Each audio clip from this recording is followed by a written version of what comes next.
Hello everyone, आप सभी लोगों का स्वागत है टीचिंग परीक्षा के आज के इस वीडियो में, जिसके अंदर में फ्रेंड्स बिहार शिक्षक भर्ती टीआरई 3.0 और 4.0 के लिए एक बहुत ही इंपॉर्टेंट वाली एक महा मैराथन हम लोग करने वाले हैं। इसके अंदर में फ्रेंड्स आप लोग इस पूरे सेशन को अच्छे से देखिएगा, क्योंकि इस सेशन को देखने के बाद में आप लोगों के लिए एक टेस्ट भी है। वो टेस्ट आप लोग ऐप पर दोगे और इस टेस्ट के आधार पर जो भी बच्चे अच्छा प्रदर्शन कर रहे होंगे उन लोगों को जो है फ्रेंड्स एक इनाम भी मिलेगा। ठीक है, और उसकी घोषणा मैं ऑलरेडी आप लोगों से पहले भी कर चुका था। मैं आप लोगों को एक बार फिर से भी दिखा देता हूं कि किस तरीके से हम लोग जो है ये पूरा का पूरा मैराथन करने वाले हैं। जितने भी बच्चे यहाँ पर में जुड़े हुए हैं पूरा सेशन अच्छे से देखेंगे। ठीक है, चलिए तो हम लोग स्टार्ट करें फ्रेंड्स। उससे पहले मैं आप लोगों को जल्दी से बता देता हूँ कि क्या क्या आप लोगों को मिलने वाला है। मैंने ऑलरेडी आप लोगों को पहले भी बताया हुआ था, लेकिन एक बार फिर से रीइटरेट कर देता हूँ कि जो आज की टेस्ट रहेंगी इसमें जो पहले नंबर पे आएगा, ठीक है, पहले नंबर पे जो आएगा डायरेक्टली फ्रेंड्स उसको 2,000 रुपए का जो है फ्रेंड्स पारितोषिक मिलेगा। और ये इनाम जो है ये पैसे नहीं, बेसिकली आप लोगों के लिए एक मोटिवेशन के तौर पर, एक आशीर्वाद के तौर पर जो है काम करने के लिए हम लोग ये कर रहे हैं। अगर बच्चा आउट ऑफ स्कोर लेकर आता है, जितना भी आपका है पहला वाला स्टूडेंट अगर जो पहले नंबर पे आता है, तो उसको 1,000 रुपीज एक्स्ट्रा मेरे तरफ से। ठीक है, उसके बाद में जो सेकंड नंबर पे आएगा उसको 1,500 रुपए। तो पूरा लेक्चर अच्छे से देखना है आप लोगों ने। थर्ड नंबर पे जाऊंगा आएगा उसको 1,000 रुपए। और पहले 3 स्टूडेंट्स अगर यहाँ पर मैं आउट ऑफ नंबर लेकर आते हैं, मेरा चैलेंज है आप लोगों को कि आउट ऑफ नंबर आप लोग लेकर आ जाए, आके दिखाइए यहाँ पर में। और जो उसके बाद में चौथे से लेकर 20वें नंबर तक के बच्चे रहेंगे उन लोगों को जो है फ्रेंड्स 500 रुपीज भी मिलेगी। और ये पूरी फ्री टेस्ट है, सभी लोगों के लिए अवेलेबल है। तो पूरा लेक्चर ध्यान से देखना है आप लोगों ने, पूरा लेक्चर देखना है। तो चलिए शुरू करते हैं। और मैं जैसे कि यहाँ देख पा रहा हूँ फ्रेंड्स कि जैसे हमने सेशन स्टार्ट किया है 1600 से ज्यादा लोग यहाँ पर जुड़ चुके हैं। 2,000 से ज्यादा बच्चों ने लाइक कर दिया है। मतलब काफी सारे बच्चे जिन्होंने पहले भी लाइक कर दिया था और वो लोग आके अभी जो है जुड़ते जा रहे हैं धीरे धीरे। चलिए तो स्टार्ट करते हैं। जिन्होंने भी अब तक लाइक नहीं किया लाइक कर देंगे, और जहां भी शेयर कर सकते हो सेशन को शेयर जरूर कर देना फ्रेंड्स। चैनल को सब्सक्राइब कर देना ताकि आप लोगों को आगे भी ऐसे वीडियोस मिलते रहे। पहला क्वेश्चन आपकी स्क्रीन पर ध्यान से समझना। दूसरे चरण के अंदर में, ठीक है, बिहार स्कीम का दूसरे चरण में हर घर गंगा जल परियोजना जो है, ठीक है, उसमें से कौन सा क्षेत्र लाभान्वित होगा दूसरे चरण के अंदर में। ठीक है, तो ये बात बोली गई थी डायरेक्टली, ठीक है, इस स्कीम के अंदर में ही, हर घर गंगा जल स्कीम के अंदर में। तो हर घर गंगा जल परियोजना, इसके अंतर्गत जो दूसरा चरण स्टार्ट होगा उसके अंदर में नवादा तक पानी लेकर जाया जाएगा। मतलब नवादा जो है फ्रेंड्स वो आप लोगों का इसमें लाभान्वित होने वाला है। मैं आप लोगों को मैप के थ्रू दिखाता हूँ। ये यहाँ पर से जो आपका पटना है और बेगूसराय और ये खगड़िया वगैरह जो है, यहाँ से जो है फ्रेंड्स आपकी गंगा नदी बहती है। तो गंगा नदी का पानी लेकर, ठीक है, नालंदा, लखीसराय, नवादा, गया इस तक पहुंचाने की योजना है। तो सेकंड फेज जो रहेगा उसमें नवादा तक पानी लेकर जाया जाएगा। ठीक है, नवादा तक। तो ये एक इंपॉर्टेंट है। राजगीर तक तो पहले ही फेज में पानी लेकर चले गए, ठीक है, दूसरे फेज में नवादा तक पानी लेकर जाया जाएगा। ये वाली एक योजना थी। तो आप लोगों का आंसर क्या होगा फ्रेंड्स? आंसर यहाँ पर में नन ऑफ दी अबव। पहला ही क्वेश्चन के अंदर में आप लोगों का जो है फ्रेंड्स हम लोगों ने यहाँ पर में एक खेला कर दिया आप लोगों के साथ में। और मैं बता रहा हूँ कि ये लेक्चर अच्छे से देखो, एग्जाम में आपको क्वेश्चन आंसर जो है वो इजी लगेंगे, क्योंकि आप लोगों ने यहाँ पर में मेहनत कर ली होगी। ठीक है, जंग की तैयारी में इतना पसीना बहा लिया जाए कि जंग के मैदान के अंदर में खून बहाने की नौबत नहीं आए। ठीक है, तो तैयारी में इतना पसीना बहा लो आप लोग। और मैं हर बच्चे को बोल रहा हूँ कि पूरा लेक्चर ध्यान से देखिए। तो परियोजना का जो दूसरा चरण है उसमें जो है फ्रेंड नवादा जिले तक पानी पहुंचाने की यहाँ पर में योजना है। ओके, चलिए तो हर घर गंगा जल परियोजना क्या है बेसिकली आप लोगों की, कि जब जो है गंगा के अंदर में बाढ़ जैसा इलाका बनता है और गंगा के अंदर में अतिरिक्त पानी होता है, तो वहां से पानी लेकर जहां पर पानी की कमी है वहां तक पानी पहुंचाया जाए। ठीक है, 4475 करोड़ रुपए की ये परियोजना है आप लोगों की टोटल। ओके, चलिए नेक्स्ट क्वेश्चन की तरफ में हम लोग आगे बढ़ते हैं फ्रेंड्स। यहाँ पर में हमारे जो है नेक्स्ट क्वेश्चन आप लोगों का आपकी स्क्रीन के ऊपर में ये रहा। चंपारण के नील किसान आंदोलन का समर्थन किस अखबार ने किया? देखिए चंपारण आंदोलन जो है आप लोगों का, ठीक है, कब हुआ था आप लोगों का चंपारण आंदोलन? जल्दी से बताइए आप लोग। चंपारण के नील किसानों का आंदोलन किसने किया था?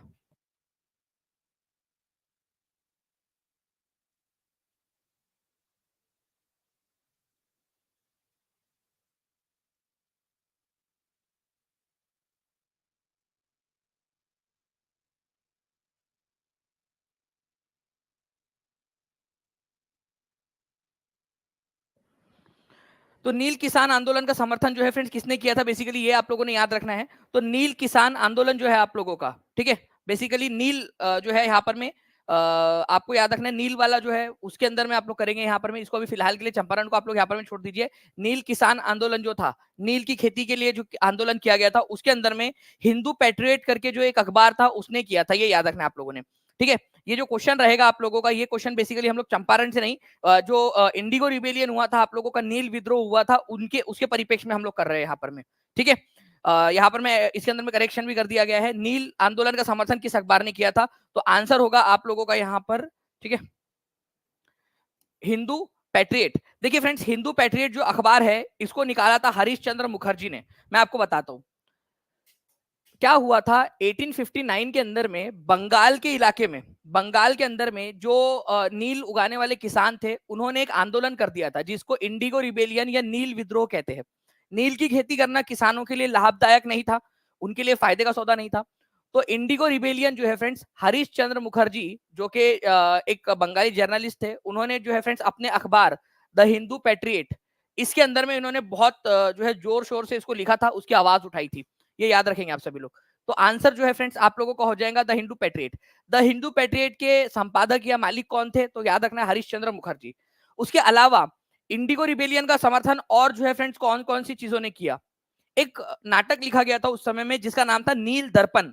आप लोगों से क्वेश्चन आ सकता है कि नील दर्पण जो है फ्रेंड्स, ये नाटक किसने लिखा था, ये प्ले किसने लिखा था? कोई है यहाँ पर में जो मुझे बता सकता है नील दर्पण किसने लिखा था? अगर आप लोग बता सकते हो तो जल्दी बताइए, क्योंकि स्क्रीन के ऊपर में भी लिखा हुआ है ये, और ये बहुत ही इंपॉर्टेंट वाला क्वेश्चन है आप लोगों का। ठीक है, चलिए तो देखिए फ्रेंड्स, यहाँ पर में दीन बंधु मित्रा जो है, ये याद रखना है आप लोगों ने, इन्होंने नील दर्पण नाम का एक प्ले लिखा था 1860 के अंदर में, जिसने ये नील आंदोलन जो है उसको आगे बढ़ाया या फिर उसके बारे में जानकारी हम लोगों को दी। तीसरे नंबर का क्वेश्चन जो है फ्रेंड, देखते हैं निम्नलिखित में से कौन सा कथन जल जीवन हरियाली योजना के बारे में सही है। अब देखिए, जल जीवन हरियाली योजना बहुत ही इंपॉर्टेंट है, इसके बारे में आप लोगों को पता होना चाहिए। ठीक है, जल जीवन हरियाली योजना के बारे में तो जल्दी जल्दी से बताइए। 2900 से ज्यादा लोग, अब जैसे जैसे मैं बोलता जा रहा हूँ, उस समय में ही 3000 लोग क्रॉस हो गए हैं, 2600 ज्यादा लाइक कर दिया आप लोगों ने। जल्दी जल्दी से ऐसे ही फ्रेंड सेशन को आगे बढ़ाते रहेंगे आप सभी लोग। ठीक है, बताइए इस पर्टिकुलर क्वेश्चन का आंसर क्या होने वाला है आप लोगों का। जल जीवन हरियाली योजना बहुत इंपॉर्टेंट वाली योजना है आप लोगों की फ्रेंड्स। 2 अक्टूबर 2019 को लॉन्च हुई थी आप लोगों की। इट वाज लॉन्च इन 9 अगस्त, गलत। ठीक है, तो 2 अक्टूबर 2 अक्टूबर को लॉन्च हुई थी, यहां पर मैं बोला गया लॉन्च्ड। ठीक है, इसकी योजना कब बनी थी वो वाली बात नहीं है यहाँ पर में कि कब इसका कार्यक्रम शुरू हुआ था, नहीं, बात यहाँ पर में हो रही है कि लॉन्च कब हुई थी। तो 2 अक्टूबर 2019 को लॉन्च हुई थी, 2 अक्टूबर 2019 को। ठीक है, जल जीवन हरियाली योजना बड़ी योजना है। ठीक है, जल जीवन हरियाली डे जो है आप लोगों का हर मंडे को मनाया जाता है। क्या ये बात सही है आप लोगों की? नहीं, जल जीवन हरियाली दिवस जो है फ्रेंड्स आप लोगों का हर मंगलवार, हर महीने के पहले मंगलवार को मनाया जाता है, ना कि सोमवार को। ये आप लोगों को याद रखना है। कितने बच्चे, जो भी पेड वाले बच्चे होंगे उनको तो बिल्कुल याद हो गया होगा, और जो यूट्यूब वाले बच्चे उन लोगों को भी याद करवाया था मैंने कि भाई हर महीने के पहले मंगलवार को मनाया जाता है आप लोगों का जल जीवन हरियाली दिवस। ठीक है, लिखो सभी लोग, मंगलवार को, हर महीने के पहले मंगलवार को जल जीवन हरियाली दिवस मनाया जाता है। ठीक है, पर्यावरण के प्रति, जल के प्रति, हरियाली के प्रति जो है आप लोगों की जागरूकता को बढ़ाने के लिए।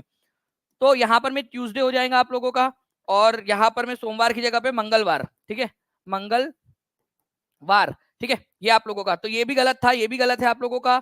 Okay, a human chain longer than 1800 kilometre, 1800 kilometre से भी लंबी मानव श्रृंखला का आयोजन किया गया था इसके प्रति जागरूकता को बढ़ाने के लिए। तो 1800 किलोमीटर से भी अधिक लंबी मानव श्रृंखला का आयोजन किया गया। ठीक है, तो लॉन्गर देन 1800 किलोमीटर, 1800 किलोमीटर से अधिक लंबी मानव श्रृंखला का निर्माण किया गया था। ये बात बिल्कुल सही है फ्रेंड्स आप लोगों की। इसके अंदर में इसको करते समय, इसको लागू करते समय, ठीक है, किया गया था। इसका आंसर सी होगा आपका, डी नहीं, क्योंकि आप लोगों से सही वाला पूछा है। ठीक है, आप लोगों से सही नहीं वाला पूछा है यहाँ पर में, तो फिर डी आपका आंसर हो जाएगा, क्योंकि आपसे सही नहीं है पूछा है ना, नॉट करेक्ट। तो ये दो जब नॉट करेक्ट है और तीसरा वाला सही है आपका, तो ये दो तो नॉट करेक्ट है, तो answer more than one of the above हो जाएगा आपका। ठीक है, नहीं पूछा वाला है आप लोगों से, तो आंसर जो है डी होगा आपका, डी। बाकी तीसरा वाला क्यों सही है वो मैं आप लोगों को यहाँ पर मैं बताता हूँ। देखिए फ्रेंड्स, जल जीवन हरियाली अभियान जो है, ये एक्चुअल उनकी स्लाइड है जो बिहार सरकार ने दी थी। ठीक है, तो जल जीवन हरियाली मिशन जो है फ्रेंड्स आप लोगों का 2 अक्टूबर 2019 को लॉन्च किया गया था। ठीक है, इसकी शुभारंभ कब किया गया? तो 2 अक्टूबर 2019 को। उसके बाद में आपको याद रखना है, जल जीवन हरियाली जागरूकता हेतु 18, जो आप लोगों का यहाँ पर में 1800 किलोमीटर से भी ज्यादा लंबी जो है मानव श्रृंखला बनाई गई थी, और हर जो है यहाँ पर में मंगलवार को, हर महीने के मंगलवार को, पहले मंगलवार को जो है इसका दिवस मनाया जाता है। ये याद रखना है आप सभी लोगों ने, इंपॉर्टेंट है, एग्जाम के अंदर में आप लोगों से पूछ सकते हैं, तो प्लीज इसके लिए तैयार रहेंगे सभी के सभी लोग। ओके चलिए, तो इस क्वेश्चन के अंदर में आप लोगों ने देख लिया कि तीसरा वाला सही है, पहले दो क्यों गलत है, ये इसका आंसर क्या होगा और इसका आंसर क्या होगा लिख देंगे आप सभी लोग। नेक्स्ट जो है फ्रेंड्स, मैं आपको फिर से बता दूं कि इस लेक्चर के बाद में आप लोगों की टेस्ट होने वाली है, तो सभी बच्चे जो है वो पूरा लेक्चर अच्छे से देखिए। जो बच्चा पूरा लेक्चर देखेगा टेस्ट अटेम्प्ट कर पाएगा, और टेस्ट अटेम्प्ट करने के बाद में जो है फ्रेंड्स वो बच्चा, ठीक है, प्राइज भी जीत सकता है यहाँ पर में। चलिए आगे बढ़ते हम लोग यहाँ पर में हमारे जो है आगे क्वेश्चन की तरफ में। सक्सेस किट मिल गया sir, thank you very much. चलिए प्रशांत जी बोल रहे हैं कि उनको सक्सेस किट मिल गई है, कॉन्ग्रेचुलेशन प्रशांत जी। और ऐसे ही टीचिंग परीक्षा जो है आप लोगों के लिए आगे भी एफर्ट्स करता रहेगा, जो पढ़ने वाले बच्चे रहेंगे उन लोगों के लिए आगे बढ़ते रहेंगे ऐसे। नील क्रांति का नेतृत्व निम्नलिखित में से किसने किया था? नील क्रांति का नेतृत्व निम्नलिखित में से किसने किया था? बुद्धू भगत और जिंद मानकी ने, दीनबंधु मित्रा और मधुसूदन दत्त ने, ठीक है, बिरसा मुंडा और गया मुंडा ने, दिगंबर विश्वास और विष्णु विश्वास ने। आप बताइए जल्दी से, नील क्रांति, और ये बहुत ही इंपॉर्टेंट क्वेश्चन है फ्रेंड, डायरेक्टली क्वेश्चन पूछा जाता है आप लोगों से कि इसका किसने किया था आपका। तो देखिए अगर मैं बात करूं आप लोगों से फ्रेंड्स नील क्रांति की, तो जो है आप लोगों का आंसर हो जाएगा नील क्रांति का दिगंबर विश्वास और विष्णु विश्वास, ठीक है। इन्होंने जो है फ्रेंड्स बंगाल के अंदर में इसका नील विद्रोह का जो है आप लोगों का नेतृत्व किया था। नील क्रांति DSSB में भी क्वेश्चन आ चुका है कि नील क्रांति जो है आप लोगों की कब हुई थी, ठीक है, 1859 के अंदर में। 1859 से लेकर 1862 तक ये आंदोलन आप लोगों का चला था, ठीक है। तो कई जगह पे 1859 1860 दिया जाता है आप लोगों का, तो 1859 will be the most accurate answer, क्योंकि यहां से इसकी शुरुआत हुई थी, ठीक है, नील क्रांति की। तो दिगंबर विश्वास और विष्णु विश्वास, इन्होंने इसको शुरू किया था, ये याद रखना है आप सभी लोगों ने, दिगंबर विश्वास और विष्णु विश्वास ने, ठीक है। इंपॉर्टेंट वाला क्वेश्चन है आप लोगों का। मुख्यमंत्री ग्रामीण सौर स्ट्रीट लाइट योजना कब शुरू की गई? अब देखिए मुख्यमंत्री ग्रामीण सौर स्ट्रीट लाइट योजना, ये भी एक इंपॉर्टेंट क्वेश्चन है। आज हो सकता है आप लोगों को टफ लगे क्वेश्चन, लेकिन एग्जाम में आप लोगों को आसान लगेंगे। और जो बच्चा आज जो है यहाँ पर में इस टफनेस को, या फिर ये जो एक यहाँ पर में टेस्ट हो रही है उसको झेल नहीं पाएगा, एग्जाम के अंदर में उसको तकलीफ होगी, और जिंदगी भर आगे में जो है तकलीफों का सामना करेगा। क्योंकि फ्रेंड्स यहाँ पर में एक अच्छा मौका है एग्जाम क्लियर करने का, वो एग्जाम क्लियर नहीं कर रहा है, मेहनत नहीं कर रहा है, तो अभी मेहनत कर लो। मैं आपके साथ में हूँ यहाँ पर, मैं पूरी एनर्जी के साथ में आप लोगों से मेहनत करवा रहा हूँ, सभी लोग जो है यहाँ पर में मेहनत के अंदर में लग जाएंगे। तो मुख्यमंत्री ग्रामीण सौर लाइट योजना कब शुरू की गई थी आप लोगों की, ये पूछा जा रहा है आप लोगों से। तो आप लोग इसको याद रखेंगे फ्रेंड्स की chief ministers rural solar street light scheme, कि ग्रामीण इलाकों में हर वार्ड में 10 सोलर लाइट लगाई जाएंगे। कितने? ग्रामीण इलाकों में हर वार्ड में, जो पंचायत होती है उसमें अलग अलग वार्ड होते हैं, पंचायत को, ग्राम पंचायत को छोटे छोटे भागों में बांट दिया जाता है। तो हर वार्ड में जो छोटा छोटा भाग है, हर वार्ड, उसमें 10 सोलर लाइट लगाए जाएंगे हर वार्ड के अंदर में। पहला पॉइंट तो ये याद रखना है, इसका बजट 2000 करोड़ रुपए का है, और 15 सितंबर सन 2022 को इसको लॉन्च किया गया था। 15 सितंबर 2022 को मुख्यमंत्री सौर लाइट योजना, ठीक है। B is the correct answer यहाँ पर मैं आप लोगों का, यहाँ पर में, और 65% लोगों ने सही आंसर दिया है, 65% लोगों ने।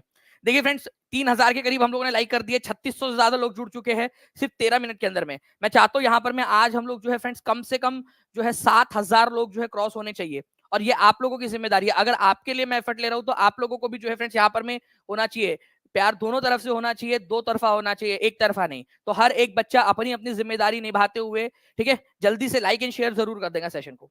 देखिए अगर मैं बात करूं नेक्स्ट वाले पॉइंट की, तो नील विद्रोह के बारे में कौन सा वाला कथन सही है? देखिए 64वीं बीपीएससी के अंदर में आया हुआ क्वेश्चन है, ध्यान से समझना आप सभी लोग फ्रेंड्स, ठीक है। जो मोस्ट एक्यूरेट आंसर है वो लगाना है आप लोगों ने। और ये क्वेश्चन मैंने जब आप लोगों की पीजेंट मूवमेंट वाली क्लास हो रही थी पेड में, उसमें भी करवाया था ये क्वेश्चन आपको। नील विद्रोह के बारे में कौन सा वाला सही है? तो पहली बात तो नील विद्रोह जो है फ्रेंड्स कब हुआ था? 1859 में। रिवीजन करते रहना है। नील विद्रोह के अंदर में, ठीक है, दिगंबर विश्वास और विष्णु विश्वास, ठीक है, दिगंबर, ठीक है, और विष्णु, ठीक है, विश्वास जो थे, उन्होंने जो है यहाँ पर में फ्रेंड्स इसका आंदोलन का नेतृत्व किया था, दिगंबर और विष्णु विश्वास ने, ये हम लोगों ने देख लिया। इसके बाद में नील विद्रोह हुआ क्यों था? देखो किसान जो है वो नील नहीं उगाना चाहते थे, वो उनके लिए फायदे का सौदा नहीं था, बट फिर भी उनको फोर्स किया जा रहा था, और फोर्स भी किया जा रहा था। चलो यार फोर्स कर रहे तो उगा भी देते, जबरदस्ती अगर करते तो उगवा भी देते, नील नील उगा देते। लेकिन वो क्या किया जा रहा था, ऐसे प्राइस पर उनसे उगाया जा रहा था जो अनएक्सेप्टेबल है, मतलब कि उनका कोई फायदा ही नहीं हो रहा, उल्टा नुकसान हो रहा है यहाँ पर में, ठीक है। कई बार होता है ना कि मान लीजिए कि आप कोई काम धंधा कर रहे हो, हर कोई अपना काम क्यों करता है, वो किसान भी एक तरीके से क्या है यार, अपना रोजी रोटी अपना परिवार चलाने का अधिकार हर किसी को है, ठीक है। एटलीस्ट जिंदा रहने के लिए जो है वो कुछ ना कुछ तो काम करेगा, कुछ तो पैसे कमाएगा। यहाँ पर में कि अंग्रेजों के चक्कर में आकर जो है वो इतने नुकसान के अंदर में अपना किडनी बेच दे और उसके बाद में नील की खेती करे। जैसे आप लोगों में से कई सारे बच्चे चाहते हैं कि जो टीचर होता है वो अपनी किडनी बेच दे और उनके लिए जो है वो सब कुछ करता रहे, कुछ भी मतलब अपने बारे में कुछ भी ना सोचे और पढ़ाता रहे उसको, और एक दिन जाके वो मर जाए, ठीक है। कई नहीं, मैं हर बच्चे की बात नहीं कर रहा, कुछ लोग ऐसे होते हैं, ठीक है, जो दूसरे के बारे में नहीं सोचते, उनकी सोच वो अंग्रेजों जैसी है, जैसे अंग्रेजों की थी किसानों के प्रति, कि भाई किसानों के लिए जो फायदे का सौदा नहीं था, जो फायदेमंद नहीं था, उनका इवन नुकसान हो रहा था, अनएक्सेप्टेबल प्राइस, उसके ऊपर में जो है यहाँ पर में उनको उगाने के लिए बोला जा रहा था। इसी वजह से नील विद्रोह हुआ था, ठीक है, नील का विद्रोह, ओके, अनएक्सेप्टेबल प्राइस के ऊपर में। तो ऑब्वियस सी बात है, बेचारे किसान, ठीक है, क्या करे, आत्महत्या कर लेंगे, या तो जो कर्ज लिया हुआ है उन लोगों ने नील की खेती करने के लिए, बीज लेने के लिए, वो लेने के लिए, उसके बोझ तले मर जाएंगे वो। तो उन्होंने जो है फ्रेंड्स विद्रोह कर दिया यहाँ पर में, ये याद रखना है आप सभी लोगों ने, ठीक है। तो आंसर इसका ऑप्शन नंबर सी होगा आपका, कि जो इंडिगो रिवोल्ट है, ठीक है, उसमें किसानों ने आंदोलन इसलिए किया था क्योंकि उनको फोर्स किया जा रहा था, और वो भी ऐसे प्राइस के ऊपर भी जो अनएक्सेप्टेबल था। तो मोस्ट जो क्लोजेस्ट आंसर है आप लोगों का वो होगा आपका ऑप्शन नंबर सी। बंगाल और बिहार में भूमि पर किराएदारों के अधिकारों को बंगाल काश्तकारी, very important question, Bengal tenancy act, इसको मोस्ट इंपॉर्टेंट मार्क करेंगे हर एक बच्चा जो है फ्रेंड्स, इसका आंसर करना ही चाहिए आपने, ठीक है। जल्दी बताइए यहां पर में, बताइए जल्दी जल्दी से कि बंगाल काश्तकारी अधिनियम द्वारा जो है कब मान्यता दी गई। जो भूमि के किराएदार थे उनको अधिकार दिए गए, जो भूमि के ऊपर में ऐसा माना जाता था कि वो लोग रेंट के ऊपर में, तो उनको भूमि का अधिकार दे दिया गया। तो बिहार काश्तकारी अधिनियम बहुत इंपॉर्टेंट है फ्रेंड्स, ये वाला आप लोगों का तो याद रखना है आप लोगों ने फ्रेंड्स, कि बंगाल टीनेंसी एक्ट जो है आप लोगों का 1885 के अंदर में आया था, पाबना आंदोलन के बाद में। पाबना आंदोलन जो है मुख्य उसका कारण था, ठीक है। पाबना नाम की एक जगह है, ठीक है, वहां पर से ये आंदोलन शुरू हुआ था, किसानों का आंदोलन जमींदारों के विरोध में। जमींदार लोग जो है वो जबरदस्ती किसानों से रेंट ले रहे थे या टैक्स ले रहे थे। ऐसा माना जाता था कि भाई एक लंबा समय हो गया जब तक किसान टैक्स दे रहे हैं, अगर उन्होंने सही से टैक्स दिया है तो उनको जमीन का मालिकाना हक दे दिया जाए। बट किसानों को जानबूझकर जो है मालिकाना हक नहीं दिया जा रहा था, उनको अधिकार नहीं दिए जा रहे थे। तो उन्होंने आंदोलन किया और फाइनली अंग्रेज सरकार उस समय में तो जो थी बंगाल में, उन्होंने बंगाल टीनेंसी एक्ट लाया, बंगाल काश्तकारी अधिनियम 1885, जिससे जिससे किसानों को अधिकार दिए गए, ठीक है। तो आंसर जो है यहाँ पर मैं आप लोगों का 1885 हो जाएगा। और ये क्वेश्चन बहुत बार आता है, मैं आपको बता दूं, बिहार के, यूपी के डिफरेंट एग्जाम्स के अंदर में अब तक कई बार पूछा जा चुका है, ठीक है। ये याद रखना है आप सभी लोग ने, बंगाल टीनेंसी एक्ट 1885, यहाँ पर मैं एक बार फिर से देख लीजिए इस पर्टिकुलर क्वेश्चन को आप सभी लोग, ठीक है। नेक्स्ट क्वेश्चन की तरफ में आगे बढ़ते हैं। निम्नलिखित कथन पर विचार करें और सही कथन का चयन करें। देखिए आपको जो है फ्रेंड्स यहाँ पर में पांच जो है ऑप्शन दिए गए, आपको बताना है क्या है इसका आंसर, बताइए।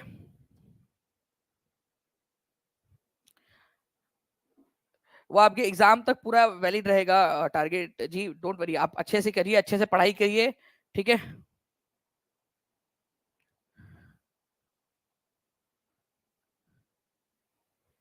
तीन कठिया का अर्थ होता है कि जो ऐसा खेत है आपका, ठीक है, उसको 20 हिस्सों में डिवाइड कर दो, ठीक है, 20 हिस्सों में डिवाइड कर दो, तो उसमें से कम 3 हिस्सों के ऊपर में आपको जो है खेती करनी पड़ेगी नील की, उसको तीन कठिया सिस्टम बोला जाता था।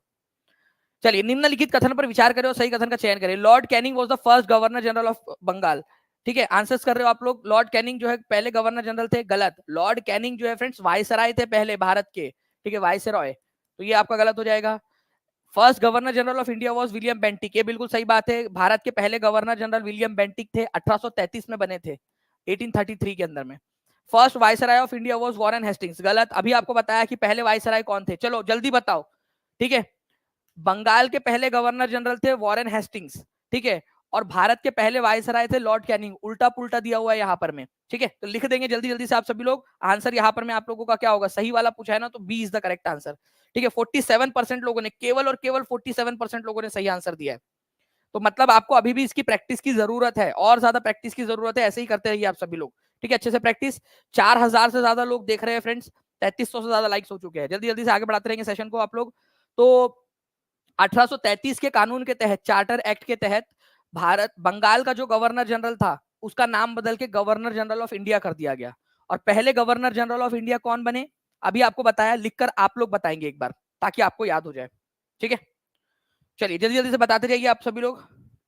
नाउ फ्रेंड्स, नेक्स्ट क्वेश्चन की तरफ में आगे बढ़ते हैं हम लोग। यहाँ पर में निम्नलिखित में से किसने सबसे पहले भगवत गीता का अंग्रेजी में अनुवाद किया था? और इसको इंपॉर्टेंट मार्क करिए फ्रेंड्स, काफी सारे जो बच्चे हैं वो उनको पता ही नहीं होता ये चीज, ठीक है। एक बहुत ही इंटरेस्टिंग पॉइंट है और ये मैंने आप लोगों को करवाया था क्लास के अंदर में, पेड क्लास के अंदर में, और याद भी करवाया था, आपसे कहा था कि इसको कर लेना आप लोग, ठीक है। एग्जाम के अंदर पूछा जाएगा आप लोगों से, एसएससी सीएचएसएल के अंदर में पूछा जा चुका है फ्रेंड्स 9 जुलाई 2019 की शिफ्ट के अंदर में। या आप लोगों का जो है फ्रेंड 6 मार्च 2020 की शिफ्ट नंबर 3 के अंदर में पूछा जा चुका वाला क्वेश्चन है, तो बार बार पूछा जाता है।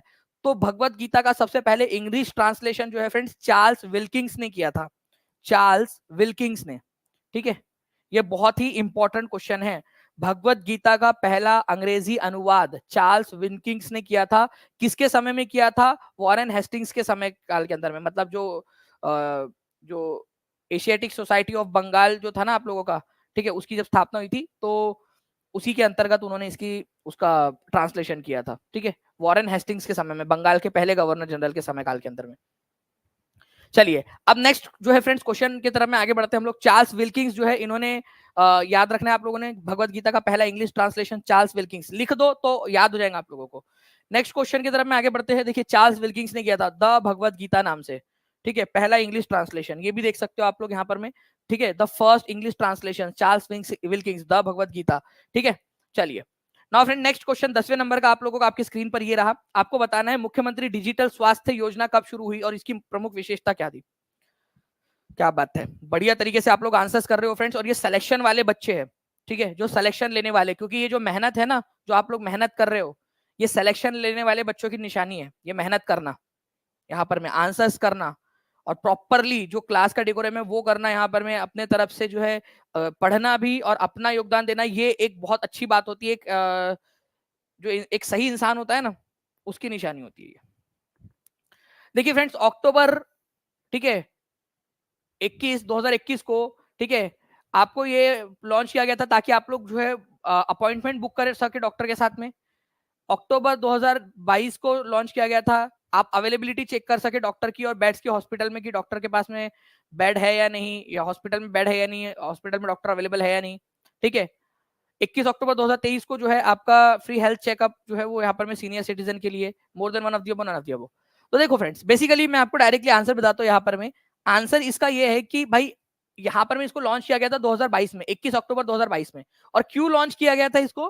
ताकि आप चेक कर सके डॉक्टर जाने से पहले, ठीक है, डॉक्टर की तरफ में जाने के पहले। यहाँ पर में कोई एक लड़का, ठीक है, मतलब उसका भविष्य बताता हूँ मैं यहाँ पर में।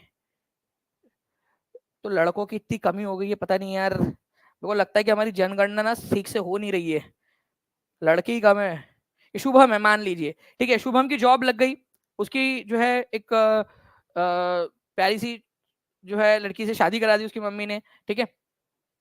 अब जो है उसको मान लो कि उसकी तबीयत खराब हो गई, ठीक है, उसको वोमिटिंग हुई, अब उसको पता नहीं क्या हुआ है करके, तो वो सोच रहा है यार कि मेरी पत्नी को क्या हुआ, अब जल्दी से डॉक्टर के पास लेके जाना है। तो वो क्या कर सकता है, ये डिजिटल हेल्थ ऐप के तरह ऊपर में शुभम जो है चेक कर सकता है कि भाई जिस हॉस्पिटल में लेके जा रहा हूँ वहां डॉक्टर अवेलेबल है या नहीं, या डॉक्टर की खुद जो है यहाँ पर में उसकी जो है डॉक्टर जो है अपनी दूसरी शादी की तीसरी सालगिरह मनाने में बिजी है तो वो अवेलेबल नहीं है।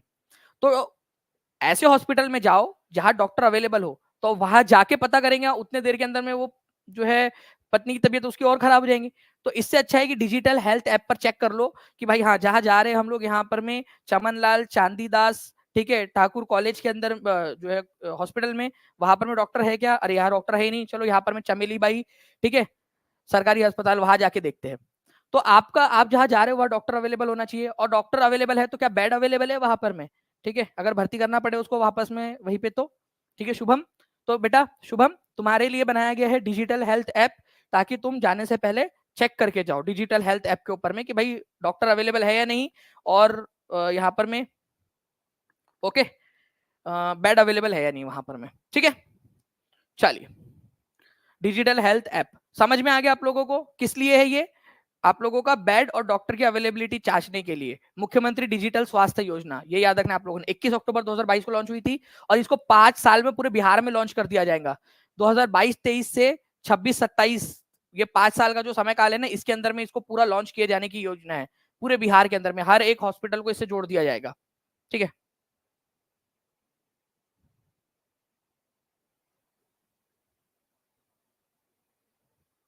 चलिए आगे बढ़ते हैं फ्रेंड्स। यहाँ पर मैं देखिए आप लोगों का at the time of battle of Buxar who was the governor of Bengal, ये आपका टीआरई 2 का क्वेश्चन। चलिए अब बताइए, और ये आप लोगों को करवाया हुआ है,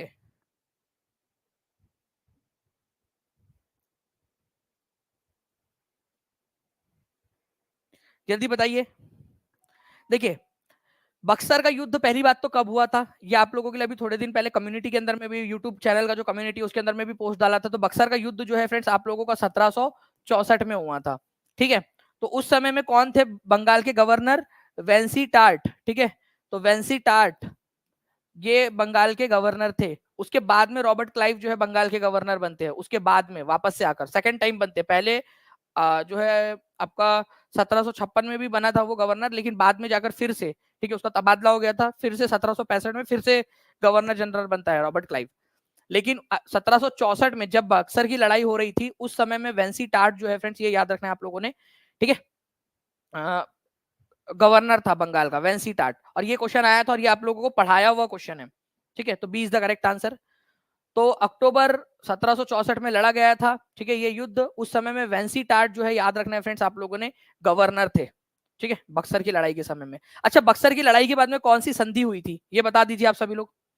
बक्सर का जब युद्ध हुआ तो बक्सर की लड़ाई के बाद में कौन सी संधि हुई थी, आप लोग बताएंगे जल्दी जल्दी से।